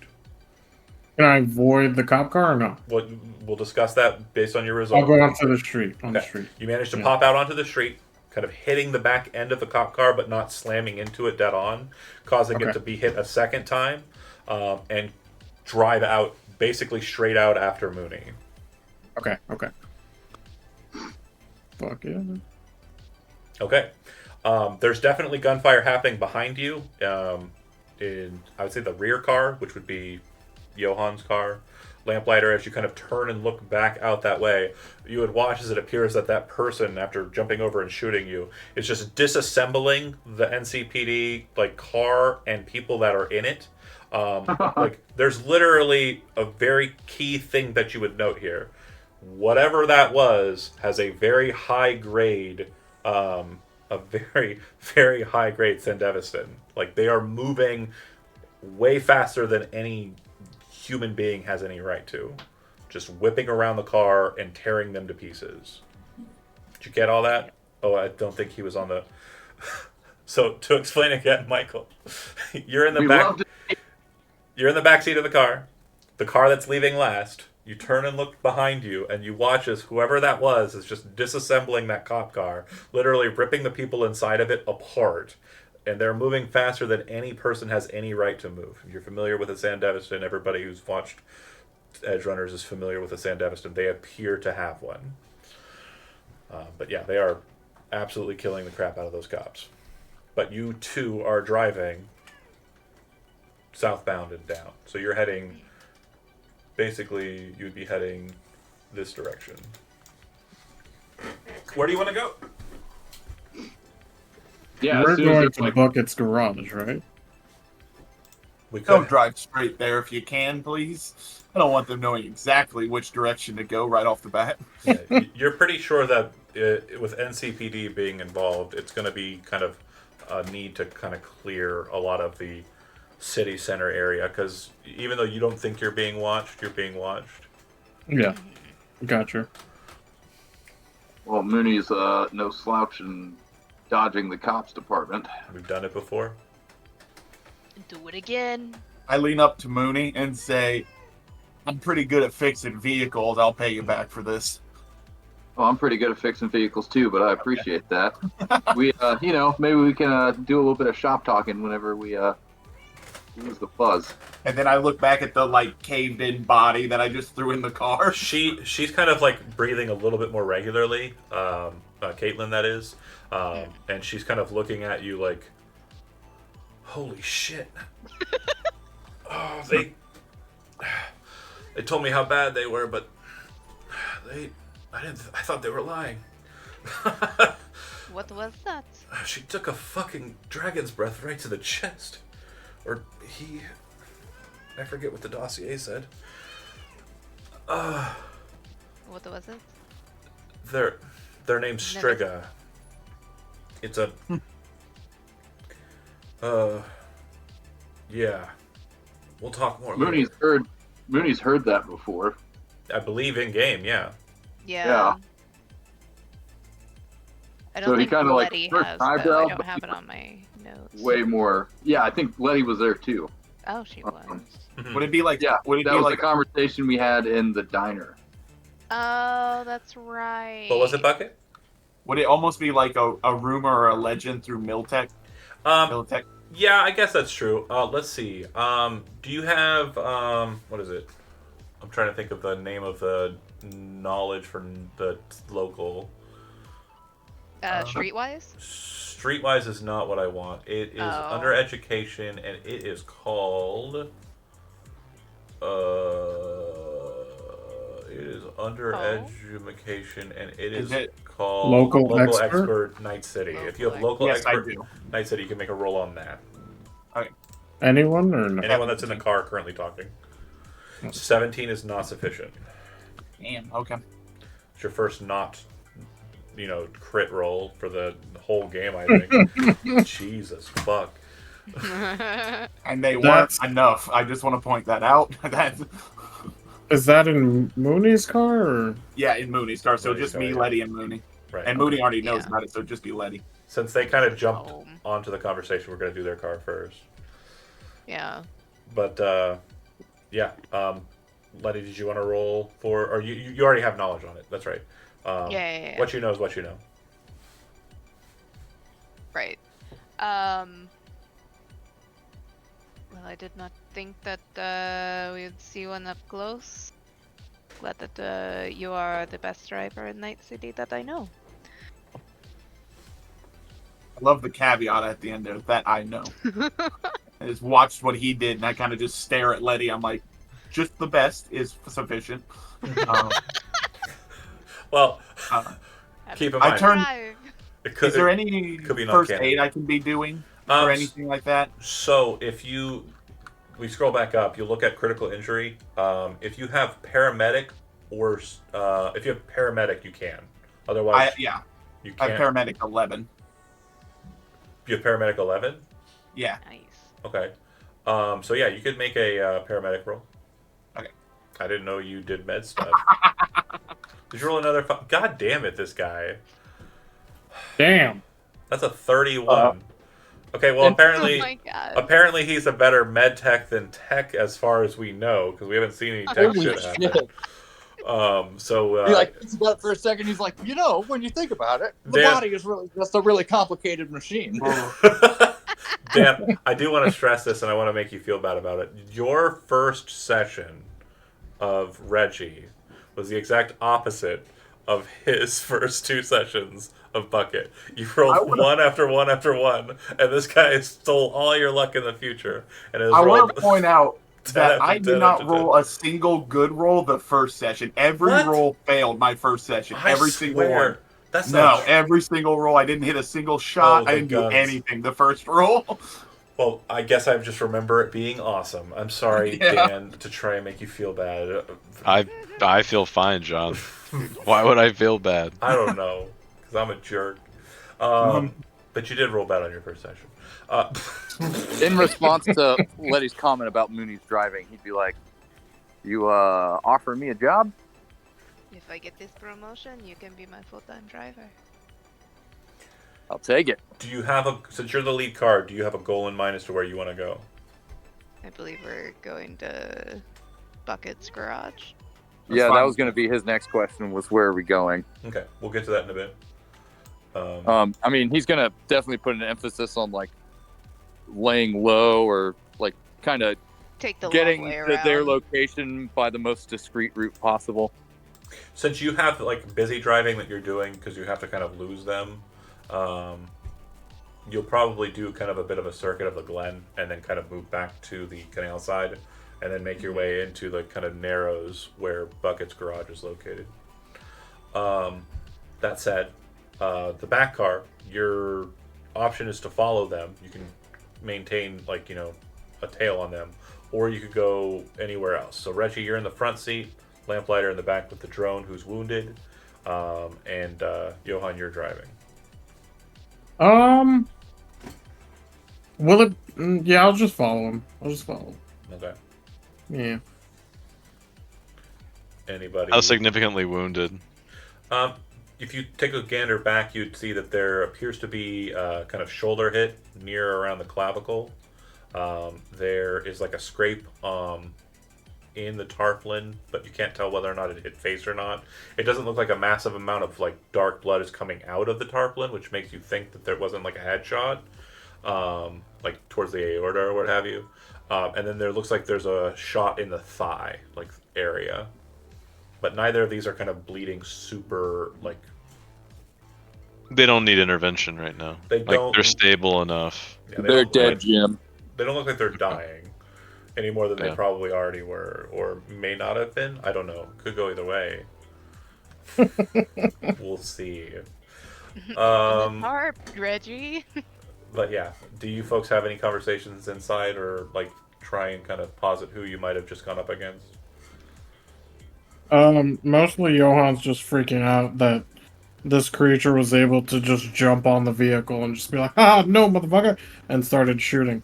But I guess as it calms down, I'm just like, what the fuck was that? I mean, I know out of character. Me too. Yeah, you can. Johan has no idea. You folks can make a local expert Night City if you want to while you're kind of moving. That's absolutely fine. Okay, 19. Johan, you're thinking on it, and you're pretty sure you know who that was, but you're not 100% sure. I'll give you details as you would know it here in a second. Let's see if the others get better rolls or not. Reggie has no idea, and I believe Zach's comment of Dan is a cool guy who doesn't afraid of anything is 100% accurate. Literally was ready to just mop up on that guy. It's like, I'm just going to come around the corner and fight him in a solo fight. And local experts under education. Michael, if you're able to roll. I mean, if not, I can do it. I would have loved to have seen it. Mooney might have just like pulled over, just be like, wait, I just want to watch. Just want to watch for a second. My only local expert thing just says my home. Oh, it should Same be Night thing, or- City. Yeah, it'll be Night City. Oh, You're from okay. here. Gotcha. I just got the default. Yeah, gotcha. So Hey. Johan and Lamplighter would kind of have the same info. So Striga is not the name of a person, or if it was or ever was, it was a long time ago. But it's the name of a program, a shadowy program that Militech is said to have. It's the bogeyman of Militech. Basically, the Striga program is said to have been a very powerful solo who was very capable and competent at wet works, other munitions expertise, hand-to-hand combat, martial weapon combat.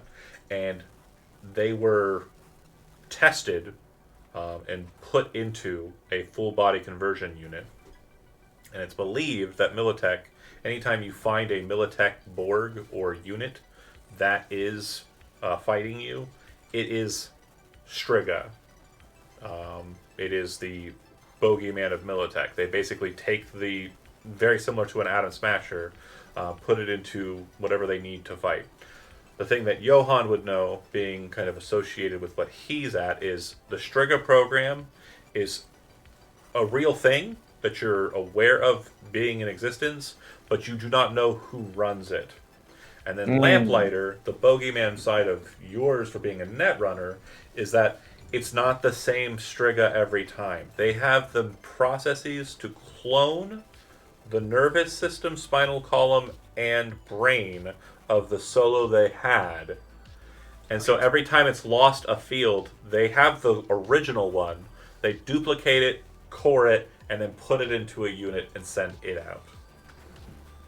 So it's a never-ending supply of this asshole. Dang. And the music is too peppy. I'm switching it. I know it's Dan's favorite, but we are going back to where we were.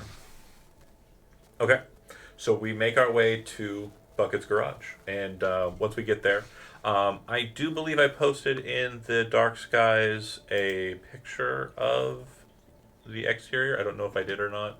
I'm going to try and get it so it's locations, place, side, but since you're the one who owns it, Chandler, you'll be describing it at your pleasure. Again, as long as you're not like, oh, and it also has like 10 nukes ready to launch, baby. No. Again, nondescript. It's just a four garage doors that you can pull into with multiple bays. It's just where you work on vehicles. You can work on a little bit of everything. You see a weapons bench in the corner that you can tell he works on small-time munitions and such. He warns people like, hey, there is a gang around here. I do help them every now and again with fixing their stuff. They don't cause me trouble. We don't cause them trouble. Just have that understanding. There might be a car or two just in there that's being worked on, maybe an engine out of it or something. But again, just a very like garage. If you've ever walked into a mechanic shop, that's what he's went for. He's read it in old books, old comics, like what those old garages look like, and he's really tried to emulate that just now in the future. Okay. And for those present, if you'd like to make a streetwise roll to see if you can determine which gang it is, the pretty obvious notation is it's Valentino's, but there's other measures here that we can kind of play into as well. Streetwise? Mooney roll of 13. 13, okay. Where is that in there? Difficulty value will be 15 for the it's social. If you get over an 8, you'll know that Valentino's would be the primary. Yeah, Mooney's not exactly a local, so it's not too. And under my breath, I'm like, I'm glad none of you are locals. Yeah, like you can tell that like the dust on Mooney's boots is nomad dust. Yeah, it's red dust. It's from outside the city for sure. Yeah, I tell them all, like, once we get into the building, I shut the doors, turn on the lights, lock everything up. I'm like, I don't need people also knowing that you guys, I just have like a bunch of people and 2 bodies in this building. I've done my best to like stay low, and then I took a job from a corpo, and now here we are. So like, we're trying to keep that semblance of peace in my little corner. Yeah, Mooney's kind of under the assumption that like, as far as like the lady in his back seat and the body in the other car, like other people are going to take care of that. So he gets out and he does like a walk around to inspect the damage of his vehicle, and then opens the trunk and gets out his tools and like starts getting to work. Yeah. Did anybody get over a 15 or 15 or yeah 16 or better? Nobody. No. Oh, No. Yeah, nobody. No. That's sad. Definitely not. No. None of us. Did everybody try? Yeah. Okay. 1, 2, 3, 4, Except 5. Bucket. Bucket was the only one that didn't roll. But I can roll if you want me to. Bucket knows already. Yeah. Yeah. So what you would know from description, it is Valentino's, but you would know that it's primarily a subsect of the Valentino's, a small gang that actually doesn't spend a lot of time on this side of South Night City in the Glen. They actually spend most of their time over on the west side of it, in Wellspring, which is kind of like that western area over here, which is actually a bit more upper class. The gang is known as the Joe Boys, and they operate underneath the Valentinos. Mm-hmm. Again, very amicable with them. I fix their stuff. They don't bother me. They also know I'm with Miltech, so they also don't really want to bother me. Yeah. But we keep a community around here, and I'd like to keep it that way. So if you guys have any issues with that, feel free to leave. Or take it up with them if you like. Don't cause issues in my community. I've made it to 27 for a reason. Yeah. So before Mooney starts getting to work on his vehicle, like something occurs to him, and he kind of like looks around at everybody for a second, and then it's like, right, lamplighter, like he's the one. Walks up to lamplighter, he's like, hey, could you just like, I don't know, do whatever you do, like make sure there's nothing they got on us so they can like track us. Yeah. Speaking of tracking and whatnot, I just want to preface that I did say that I had the scrambler on since before we left the building. Like as soon as you exited the building, you turned it on. Yeah. Yeah, so I can do an additional scan real quick just to make sure. you do a visual and like digital scan, and you would see that there are no tracking devices or anything that's been implemented or added to the vehicle. You actually think for a second, like you're kind of top level as you're thinking on what you know about the Striga program. You're like, maybe they had a tracker bullet, and like when they hit the car as they were kind of moving over top of it, maybe one of the bullets is actually a tracking device. So you actually work towards extracting the bullets from where you can. I'm assuming Reggie is kind of working on the drone, who does appear to be alive, despite having been thrown out of a 4-story window and then shot a bit. Definitely. They appear to be alive, and you didn't hear any grunts or groans or any kind of signs of pain, which is, again, strange. But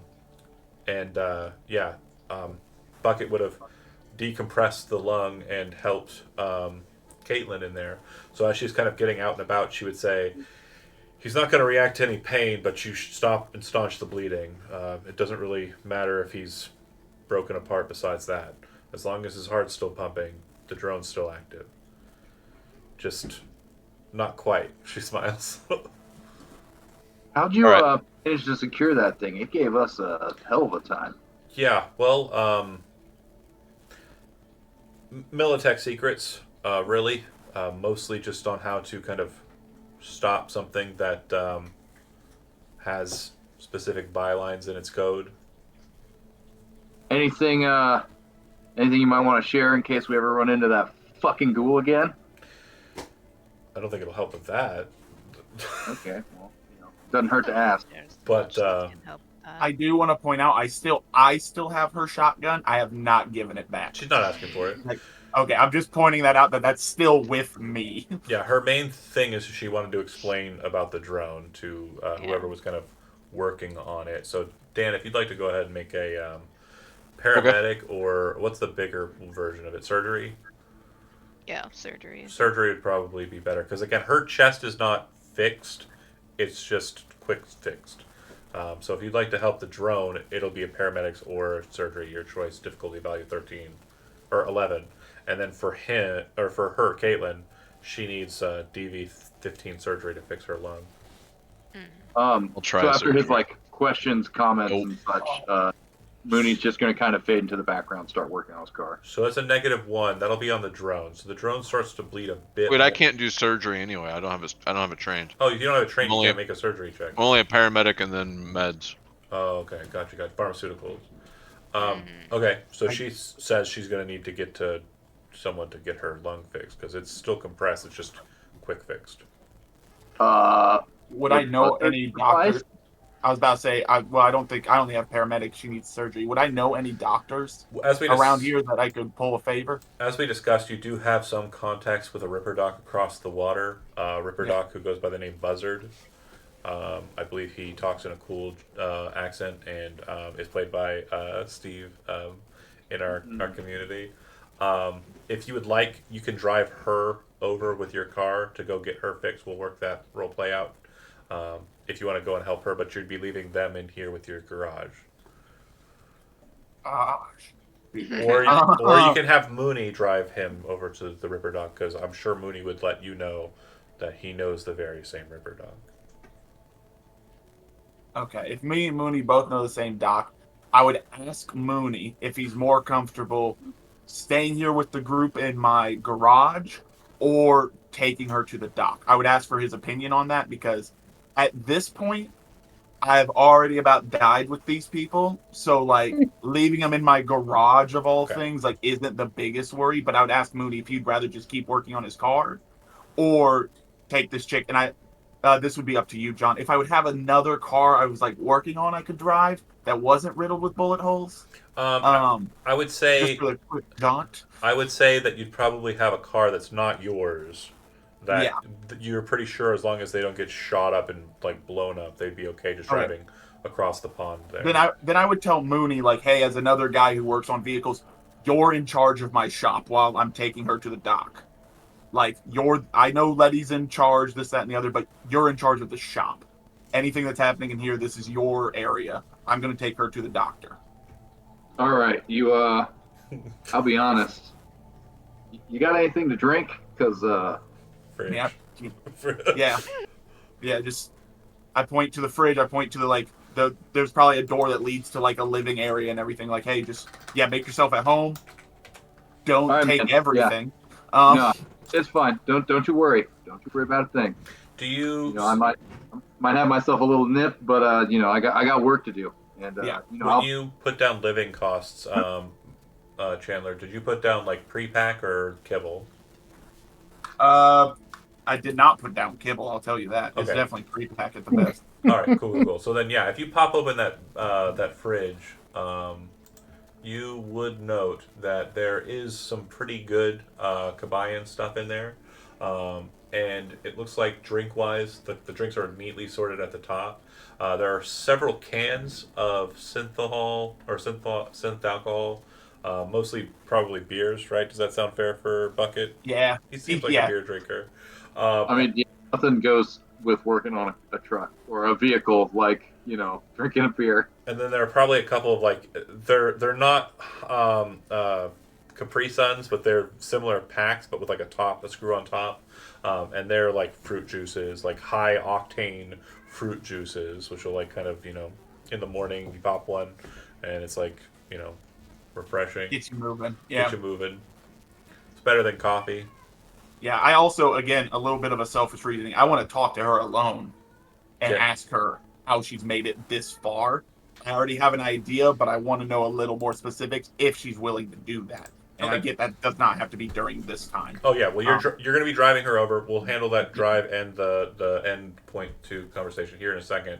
Those of you who are inside of the garage at this point, you kind of drop back the door as Bucket leaves. You're here. Is there anything that you want to do outside of what's been done? Scan for tracking stuff.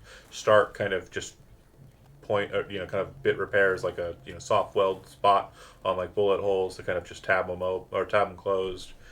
Mooney's going to go ahead and do Bucket the courtesy of working on both vehicles. Nice. Okay. So just go ahead and make a basic tech since you're just kind of like patching the the particulars. You would note that there's no like real hard damage to either vehicle. Like it didn't look like But Mooney, it's like if he can't fix it, why not? Fair. So that is lane vehicle tech. No. Just basic tech, because you're not fixing a car. You're just fixing metal sheets. Land vehicle tech deals with like fixing the engines and stuff. I got you. Yeah. Solid 14. enough. You know how to use a welder. You start kind of moving about and doing just that kind of, Yeah, I wasn't sure what the extent of the damage was. Yeah, it's mostly just bullet holes. Yeah. You're basically just like clearing it out, like putting a weld in the hole and then like buffing it out, like sanding it down. I mean, it's gonna look like there's like patches of sanding where the bullet holes are. It's not like I'm gonna go for like the full body shop treatment. It's not gonna be fully painted or anything. Yeah, but I'll do that when I get back. Yeah, I'll take care of that when I get back to the compound. Yeah. Which is basically just like, you just have to drive out there because then the sand just kind of like blasts it out anyways in a sandstorm. Like, what do? We just put a fucking clear matte coat over a fucking patina of rust. Yeah, rust and sandblasting. So, Lamplighter, is there anything in particular you want to do here in Bucket's shop while you're here? Nothing in particular, no. Okay. I mean, there's access to a data term nearby. I mean, it's relatively close. You'd also know that there's access to the metro from here. Like, there's definitely a lot of different options you can kind of employ here if you're wanting to do anything as I move forward to the next people. Reggie, same question to you. Again, Mooney's kind of getting to work on what he is doing. Lamplighter does the scan and then kind of, squares off away from that, sitting there probably just kind of checking their deck. And I would start looking online and everything, kind of just looking up anything I can about the program. Okay. As far as I know. Take off this armor jack. Oh, I'm so sorry. I'm sorry. No, it's like okay. at a certain point, wouldn't armor jack be like worthless? What's it at right now? 5. Yeah, it's garbage. It's pretty much shredded. Yeah. I just take that off. Okay. Is there any way we can fix that, like in any question? Honestly, at that point, it's just easier to buy a new one. Okay. Yeah. Is there a TV in the shop? Oh, for sure. Yeah. So while he's working on the vehicles, Mooney's going to like put the news on, see if there's anything about what just went down. Surprisingly not. Yeah, it's Night City. Nobody. Like no news reports on like a whole fucking squad of cops getting fucking eviscerated. No, why would there be? It was not a whole squad of cops. It was a car of cops. It was like Fair. 2 guys. And also, I feel like the Striga didn't really leave people to report on it. Honestly, the only part of the news that would identify that happened is the body lottery count went up 2. That's it. That's fucked up. Welcome to Night City. When approximately 70 people die a day of not natural causes, like actually malicious causes. Just existing and shit. Well, that is natural causes in Night City. Yeah. Yeah. It's natural to get shot in the face. Yeah. And then Letty, is there anything you want to do? Just to clarify for me, because I kind of got lost in the sauce there for a bit because there was a lot going on. The drone's still with us. Yes. On my basically burner phone, she'll contact Nina. Okay. Because that's the only number that's on there, right? Right. She will then say, we have hands on what we needed. One of the things that we needed. Just in a text. Code word for director in these is boss instead of like director, because then it seems Scorpo. So the reply is boss says drop location is, and then it's just coordinates. And those coordinates are right here. I don't like how close that is. Word. So, Letty, you would actually know that this is a Biotechnica warehouse. And also, you would note a bit more troubling. This is also near to where Lowball, the fixer, was said to be hiding out. Oh. Oh, we killed that guy. I thought you killed that guy. Who? No, we made a deal with that guy. Lowball? Oh, wait. No. Lowball got away on a fucking gyrocopter and never got seen again. Yeah. We made a deal with someone. What is going on? We made a deal with the Maelstrom dude. Yes. And then the Maelstrom showed up and you basically ruined all of that by shooting at them. And Good job. and then throwing a grenade at them. No. What was the name? I didn't know we liked the Maelstromers. I didn't know. What was the name of that nomad that missing nomad that was working for Lowball? Great question. Lurch, right? No, Lurch is the name of the Adams. Yeah, Lurch is the name of the Adams guy. I'm trying to remember the name of that nomad. I know you mentioned it somewhere. I just don't. That was a while ago. Lowball was the fixer who was on the gyrocopter who got away after his sniper got shot and died. I do not recall Lowball being encountered again after that point. No. Yeah, there was a nomad fixer that contacted Jumbo about. So he was presumed to be at the location where the explosion of nuclear proportions happened, but there was no confirmed kill on Lowball.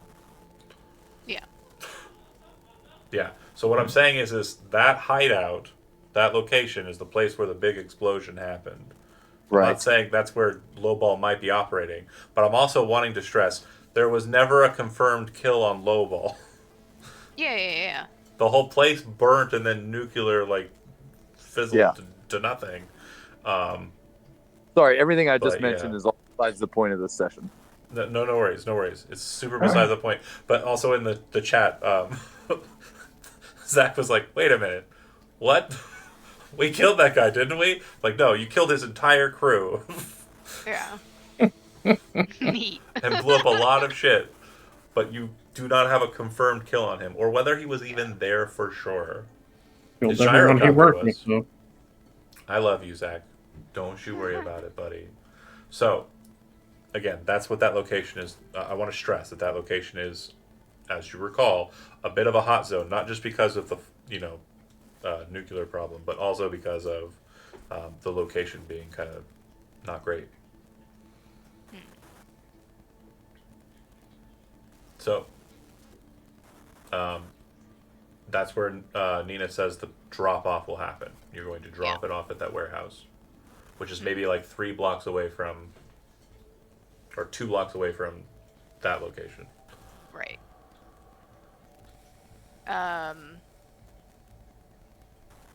Letty would like to go there as soon as possible.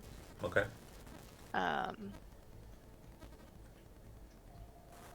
Especially knowing it's so close. should look at Mooney. Mooney, do you know how long that will take you to fix the car? I think Chad stepped away for a Chad's second. gone. Dang it. It's okay, no worries. I'll go ahead and move over to Johan real quick. Johan, situation Yeah. same as I'm everybody. sorry, I was just muted. Oh, go ahead, Chad. What was the context? How many hours do you think it'll take you to fix those vehicles? Yeah. Oh, patch up a few bullet holes. Hour Yeah. or two. I say in reality, I could probably like 30 seconds a bullet hole if once I get like the gear up and running. All right. I can wait then. Oh, you need me to drive you somewhere. If Oh shit, am I on the clock? Not yet. Did I get the job? Johan, last but not least, is there Yeah. anything that you would like to be doing while you're kind of stuck here in the garage?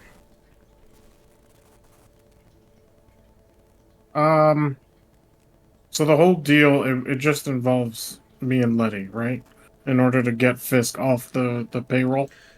Basically, by getting the drone to Biotechnica, you will be able to secure the fact that Militech was involved with it. And if Biotechnica is willing to put that on blast and basically put it out to the world, that will help Fisk get fired or Okay. terminated. All right. All right. All right. So I'm just gonna like talk to Letty, like in the meantime, just to iron out the details of what's gonna happen with the drone. I say she's pretty quick with this, the phone. She pulls out the cell phone, but you know she has one in her head. She kind of does the texting on it, and then kind of like says to Mooney in the middle of a bit of welding, says, "You know, how long? Couple hours. You walk over." Okay. That's a lot of bullet holes. It was, yeah. It was. Yeah. It There's was a bunch bit. of submachine It gun was bullets. about 3 rounds of machine gun fire on at least one of them. I'd say Bucket's car is probably the more fucked up because of Jonah's decisions. True. Very true. But anyway, Letty, could we speak about the upcoming events? I suppose we can. It depends on what it is, though. Well, There's gonna be talking. this the drone. Do you plan on making everything public? Not everything, but you know the important details. It depends on what my boss wants. Okay. So mostly, I just want you to make public that Militech was involved. With the Reaper program? Yes. And Understandable. the reclamation of the drone was under a certain. He's a director, right? Mm-hmm. A certain Reclamations. director's guidance, so to speak. And his surname was Fisk. I'm sure that information is pretty easily attainable with a competent net runner. Mm-hmm. Okay, so yeah. I will do what I can. We do know some really good medias. We do indeed. I also have their number. So Let's like, not be too hasty, though. Yeah. if you want to be like really bombastic about it. True. Because a lot of this is also supposed to be off the books. Yeah. Yes, so, but you could do it through the official channels, but then you could also do it through the unofficial channels. So then basically any third parties that we're unaware of that could benefit from this sort of fallout, and could also make things more difficult for the people you're aiming to like. Yeah. See, part of Letty. This is how my brain's working right now. Part of Letty is like, well, it would be nice to have Caitlyn back, because then can turn in 2 bodies. One can be public, one can be private. but I don't think everyone's down for that. I think Caitlyn would be down to getting rid of Fisk, though. Yes, but Like, if I you think tell her- Caitlyn also wants out of Night City. That's also true. alive. Yeah, Mooney's already like sort of in the back of his mind is like, if Caitlyn wants to fucking get out of Night City and disappear, he's gonna make that happen. I think what Elizabeth was saying is she doesn't want that to happen. Is that what I read in the context there? I think it would be corporate, like in a corporate like mindset, it would be easier to make it public if we had a private body that was the actual drone given over to Biotechnica, then publicly have Caitlyn's body as a sacrifice. As a drone. As the drone. Because Caitlyn was the target initially. Correct. So she is like... You have documents from Militech that literally say she's pretty much compromised. So yes. There's no way that they can say she's not, and there's no way after you destroy her that they could prove that she wasn't. Yeah, but Mooney's not going to be party to murdering her. But she hasn't said that. Anything publicly. No. This is me, I know. the player, letting you know what Letty is. As a pre-warning for Letty as well, I'm on board with Mooney's idea, which is not letting. Again, I got questions for this chick, so not letting her just randomly die after she got us our stuff. She would die after those questions. Yeah. you can get your answers. Yeah, you're driving with her right now. You're healing her up. You're patching her up. Yeah. I'm hey, if you want to disappear, all you got to you know what? Hold on a second. Elizabeth. Has Letty had contact with Buzzard ever? The Ripper doc. I don't think so.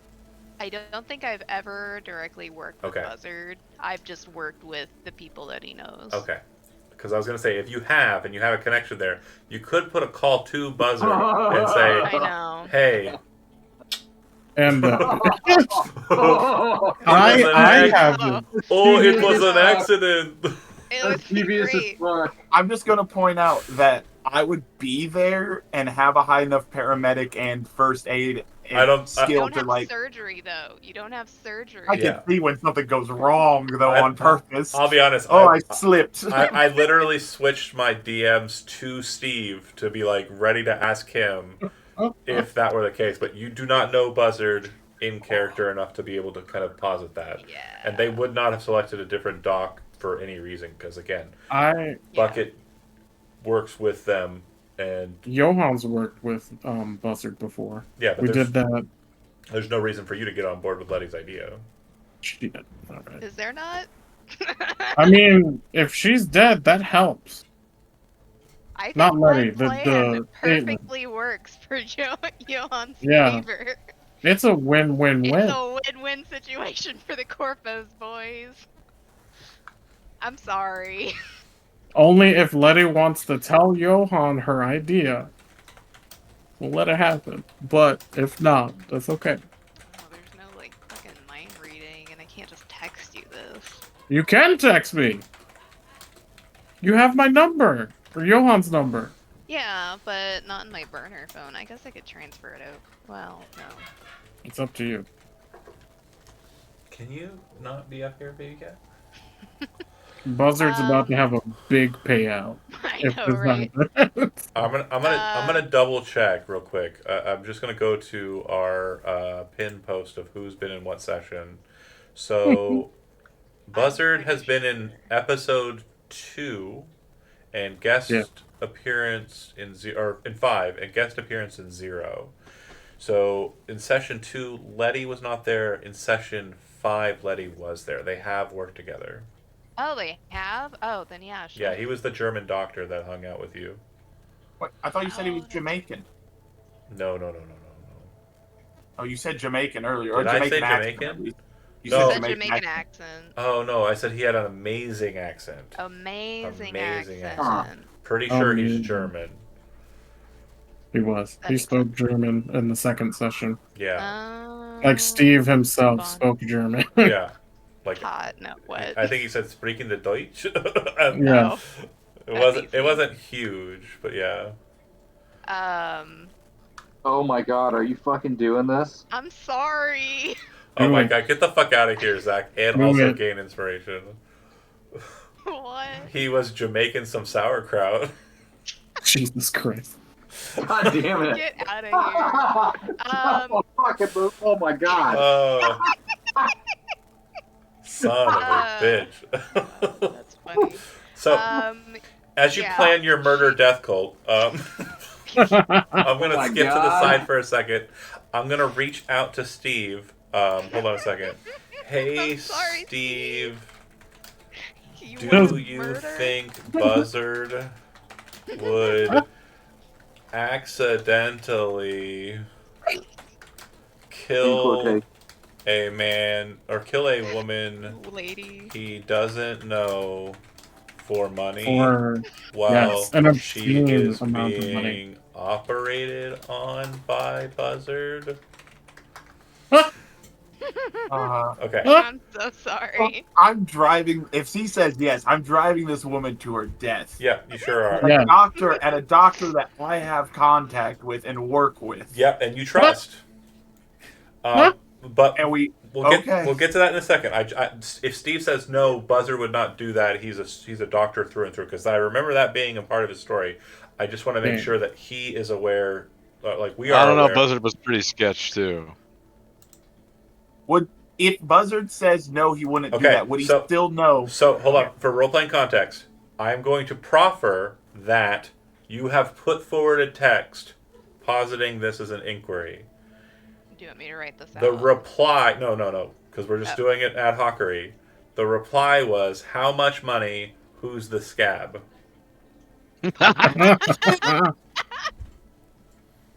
So I believe that means he's down to. Fuck yeah. For actions of kill. Down to K. Hold on. Can you hop into voice for a second in Patreon? And I gotta you gotta add. I know. I gotta increase the. Just know if my character finds out about this. It's okay. It's okay. I mean, I would fucking love for Steve to get in here. We'll pay you. Steve! Yes! Oh my god, is he in here? He's in here. Oh, this is the greatest game ever. Okay, Steve, real quick. Oh my god. Somebody call for Steve, a doctor. Let me explain the situation to you real quick. Letty wants this lady dead, but she wants it to be totally incog. Okay, no tracing to it. Bucket, Chandler's character, who is very, very nice and awesome, and we're going to have a conversation here in a second in character as he's driving her to you because he knows you as a Ripper Doc. He's a tech, and he kind of does work with you. It's been side discussed, but not genuinely I'm across the water, right across. Literally the water. across the pond from you, right? Yeah, sounds good. Letty sends you a text that says, "I need someone that's coming to your office to be killed accidentally. Make it look clean." Your reply to me was, "How much money? Who's the scab?" Her reply would be, "How much money?" 10K. 10,000. And the name is Caitlin Linder. She's a Militech operative. But she's is it not ringing any bells? No. How high up is she? It's a Is she name like you a don't stooge? know. Yeah, it sounds like a stooge. Would I not have messaged him on my way over? Oh, to yeah. her? So you have gotten a text from Bucket that said, "Hey, I'm bringing over a lady. She needs help." And then from Letty, you're getting another text that says, "I need you to kill the lady that Bucket's bringing you." But she doesn't say that Bucket's bringing you. She just kind of keeps it sideline. But my question is, would you play ball for 10K or no?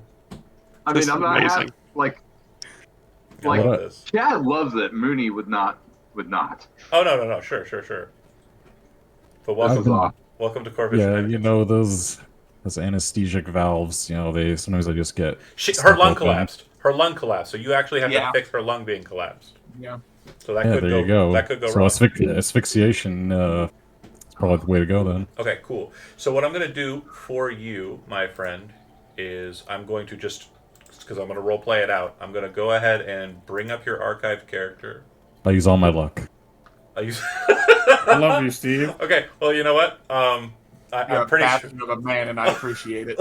I'm pretty sure that Chandler, you spent all your luck, right? Or do you have any? I have not spent a piece. Oh, goddamn right! You've been rolling That 20s was all night. Chad. Okay, so Chandler, I would like for you to go ahead and just roll a human perception roll. Spend as much luck as you'd like. I'll spend all 6. Cool. Oh shit. So 19. Okay. 19. Okay. That's the worst roll I've done all night. I am going to be making a persuasion roll. And I will be doing so with 8 luck. Ooh. Can I give him my luck? You can, and you can spend your luck for other people, yeah, if you want to. You little shit. I'm sorry, I'll give him all my luck. How much is that? Sorry. Fuck, where is it again? Please be 8. It's 5. 5 plus 8 is 13. So you have 13 luck? Oh my gosh. I need you to roll a negative. He did no, not. 24. So, I'll explain what happens when we get to it. Steve, thank you so much. Go ahead and just somewhere in your notes put 10,000 eddies added to your character sheet. I appreciate you for popping in as quick as you did. Hell yeah, easy money. And I'll just anytime. I'll just kind of generically roleplay your character when it comes to it, if that's fine. I'm sure you're probably busy. It's like the middle of the night though, so you're probably not. The kids already sleep. So if you want to hang around for the last 20 minutes of it, you can. Yeah, I'll put myself on mute and I'll just listen. We might be actually adding fucking. Thanks for tuning in. There's another moment where we need to get to. So you're driving, Bucket, with a woman who, remember, in character, you do not know you're driving to their death. Yeah, I'm just asking her questions about the doc that kept her alive for so long. She'd explain that she's always been careful. It just depends on who you're trusting. You just need to know, like, you need to know who you're working with. You need to have a good understanding of who's able to get you where you can get. And she says, I really think that Letty is a real one, too. She was there when I landed on the ground and my lung collapsed. You and her just grabbed me up and split second got me into the car. You really helped me out, and I really appreciate that. I think I'm going to trust Biotechnica to get me out of the city. You drive across the water. You make your way over to Buzzard's shop. When you get there, you would see something you haven't seen recently, because you haven't been over for a while. There's a very large number of ships that are kind of in the canal, kind of parked near Buzzard's spot. And you can see what looks to be gangers or nomads or something, kind of just on the boats, kind of drinking, day drinking, and kind of just hanging out, fucking around. There's also a gyrocopter on the top of one of those, and a guy with bright red hair, looks like he's getting out of the gyrocopter, kind of like just parking the vehicle, etc. You park, you walk with her, she's starting to feel a bit more compressed because the quick fix is wearing off. You make it into Buzzard's shop. You have explained the situation.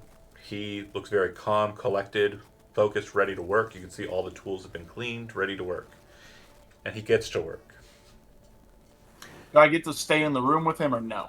Or like in a regular surgery, you'd probably leave. Is there a window I can watch through, basically? So the window is kind of stained green, and the seat that you're sitting in, you know, is where Buzzard sleeps at night, because he sleeps in his waiting room. He doesn't have a apartment or anything. He just rents the space.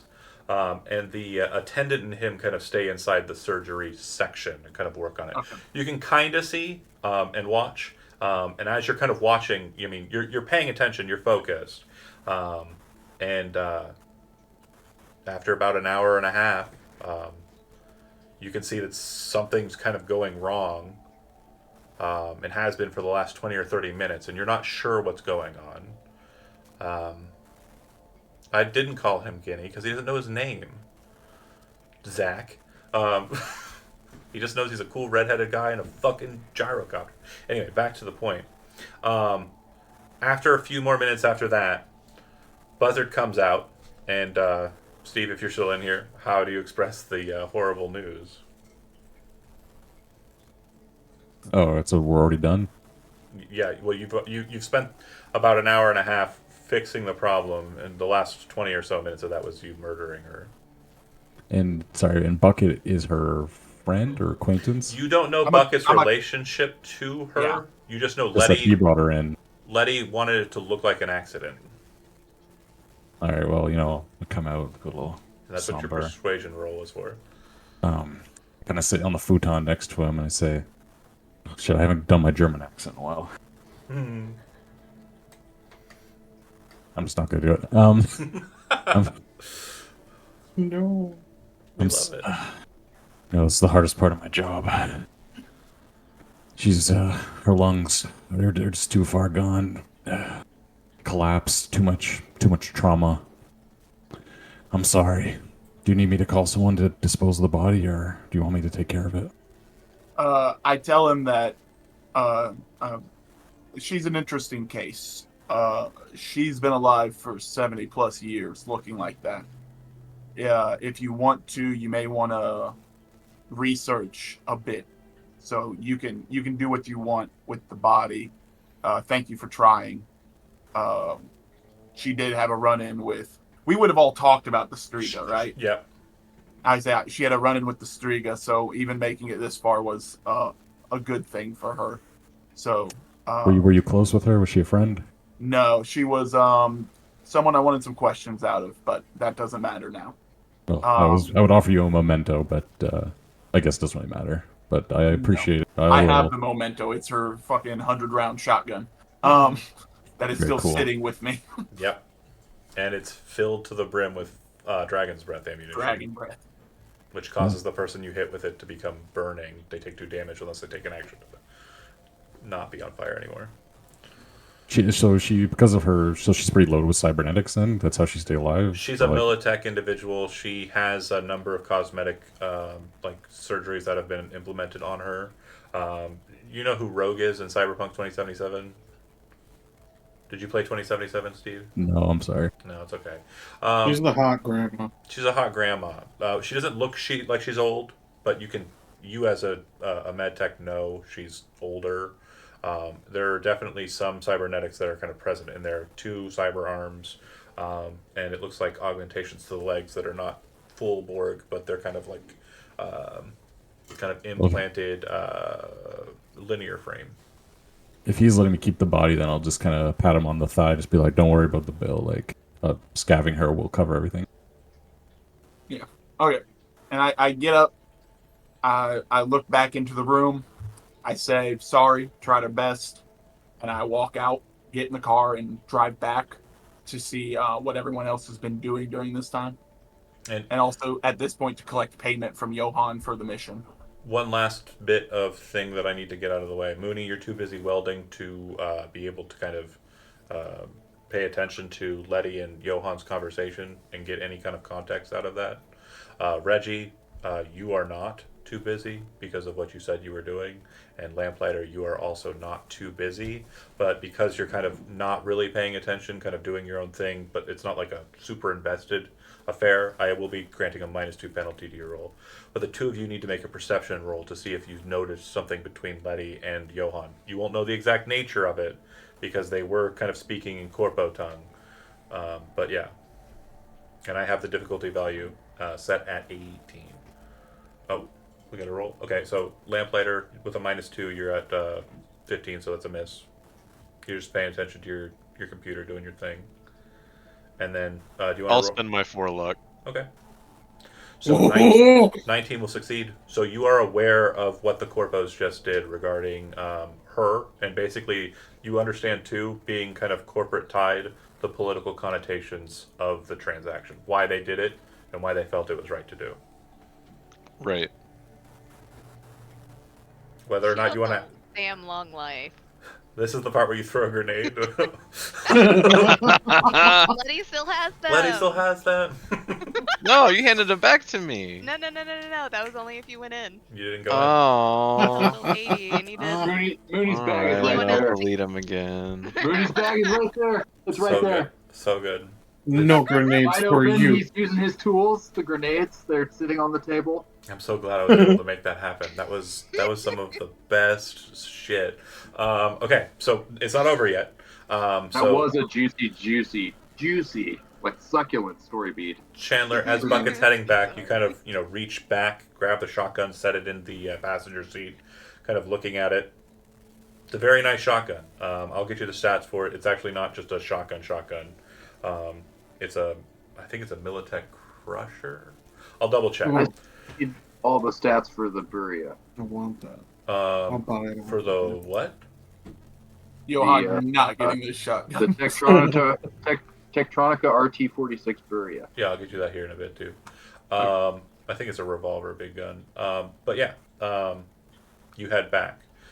Reggie, you don't do anything crazy. You don't use the knowledge you got. You're just playing it cool. All right. Yeah. You're the Fonz right now. Okay. And then you arrive back at the shop. The cars have been fixed. Yeah, the superficial stuff has been fixed. You arrive back in the loaner. Pop out. You don't have her. So at this point, I would like for Letty and Johan, since you're going to be engaging with him, I need you to go ahead and make me double checking the one I want. It would be under social, and it is conversation. So you'll be making conversation rolls to just kind of be able to play the conversation the way you want it to go.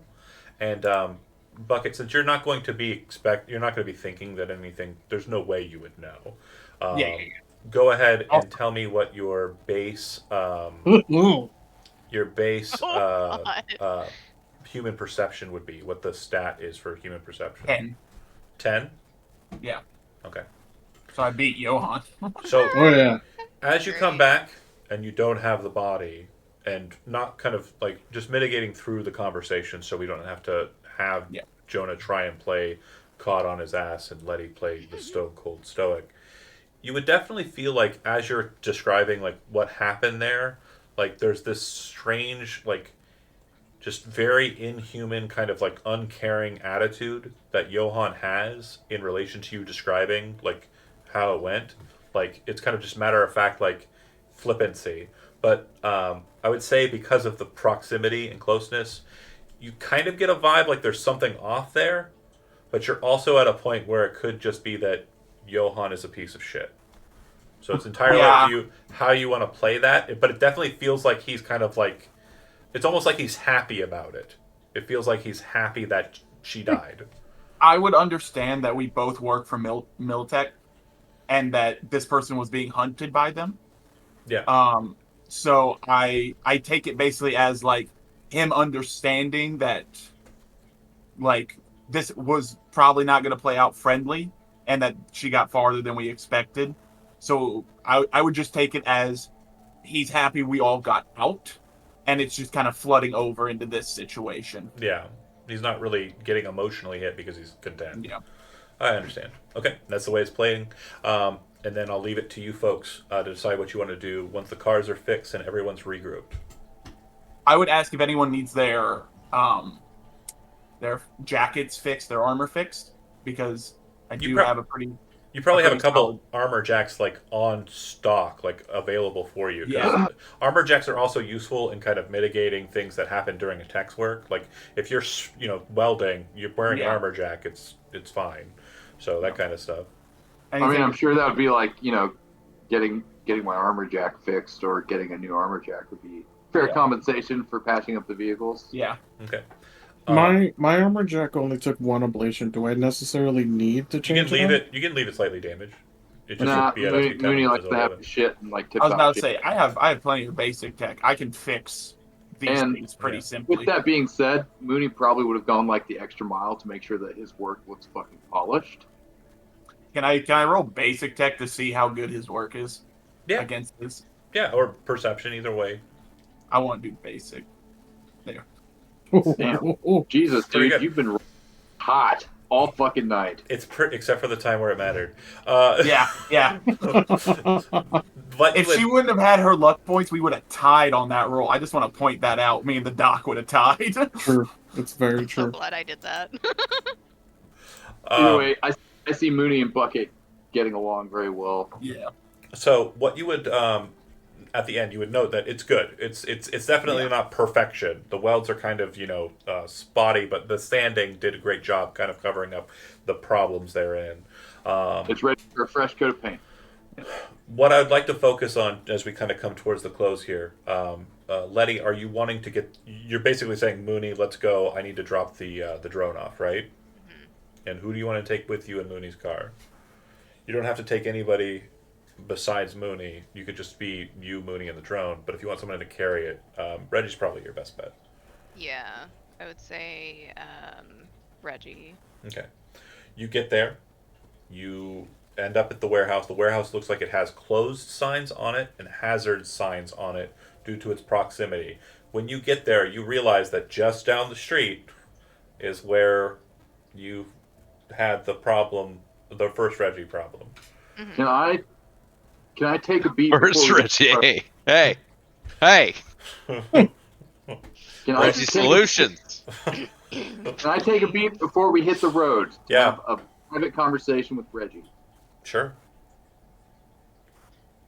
So as we're like getting ready to leave, Mooney kind of gets off to the side with Reggie. He says, "Hey, just between you and me, do we want these Porfos to get their hands on this thing?" I mean, we're gonna destroy it. I mean, we that's could really just the goal. But which one is which one is a drone and which one is the original? I mean, how do you even stop them anymore? I mean, you need a runner that can do it, and so for every runner I've seen, or we could just take this fucking body and put it in a hole and fill it full of battery acid. Yeah, but that's the software, right? I mean, what is that gonna do? It's gonna fucking melt all that shit down to slag. Yeah, but I mean, the Reaper is not there, right? That's just like a part of like the Reaper. It's not stopping anything, man. When I was a kid, this is fucked, bro. When I was a kid, my dad told me this story, right? About this guy named Hercules. And he fought this thing called the what was it? The Hydra. So the Hydra, well, the thing was, every time you cut off the head of the Hydra, it would grow 2 more. It's kind of like this Reaper, it just like keeps propagating. But well, this guy Hercules, what he did was he cut off the head and then he'd fucking burn it with fire, and well, it didn't grow back anymore.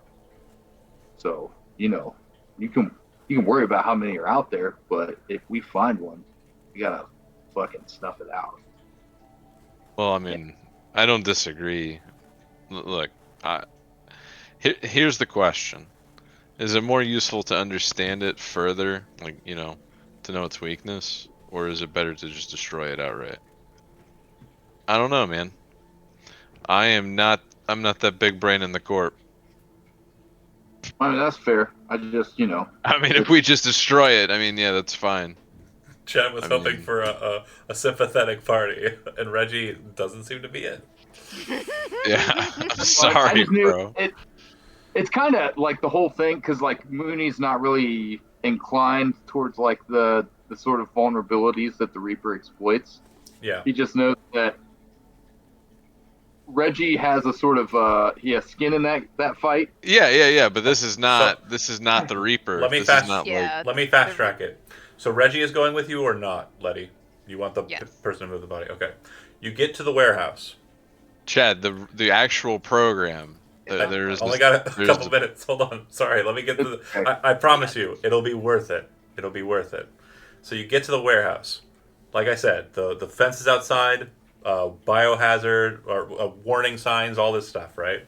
But as you move up towards it, Letty, the door opens, like the gate, and you're allowed access into kind of the courtyard of the warehouse. There are kind of flashing lights that seem to signal your direction, and being kind of a smuggler, you would know that these kind of warehouses have like directional lights to move people to where they need to go. As they pick up and drop off stuff in these warehouses. Leads you around the back to this very quiet area in between a lot of buildings that doesn't really have any vision from outside. you would see that there's one person standing there in a bright white suit, hair slicked back, glasses on. Looks like they have rhinestones around the edges. And it looks like he's wearing, instead of a tie, he's wearing one of those, Texas ties. It's like the gemstone. Yeah, a bolo tie. And standing there waiting for you. You arrive. You pull it out, and he says, "Well, Miss Letty, it's a honor to meet you. I'm assuming this is our drone." As Reggie kind of walks over with the bag. It is the correct drone. I need to The other was a. I need to be sure of something. Hey, you there with the bag? Can you pull off that tarp so I can take a look at him? I'm you there with the bag. He's referring to me. You both kind of come out with the bag, right? The tarpaulin body. Oh, the bag being the body. Yeah. Can you pull off that tarpaulin so I can see him? Yeah. As you're pulling off the bag, you pull the tarpaulin so it reveals the person. And for you, Letty, it's just some random, nondescript individual. And Mooney, same for you. But Dan, for you, Trigger. Nice. Nice, I love it. What do you do? Let's go. What do you do? I oblige in the trigger. How? Okay. Remember I was loading the shells? Yeah, the shotgun's on you. Yeah. Oh, dude, it's shotgun double off trigger. the shoulder, straight to the face. Pull the trigger. Double trigger. Yeah. Letty, you watch as Reggie's face, upon seeing the face of the body there, goes completely just stoic. The shotgun comes off the shoulder. He puts it on the drone's face, pulls the trigger, and splatters the drone's head all over the floor. And that's where we'll end the session for tonight. Thanks for watching those that did, and we'll pick up next time we get a chance to run the Patreon game. Who was it? Who was it? See you then. Who was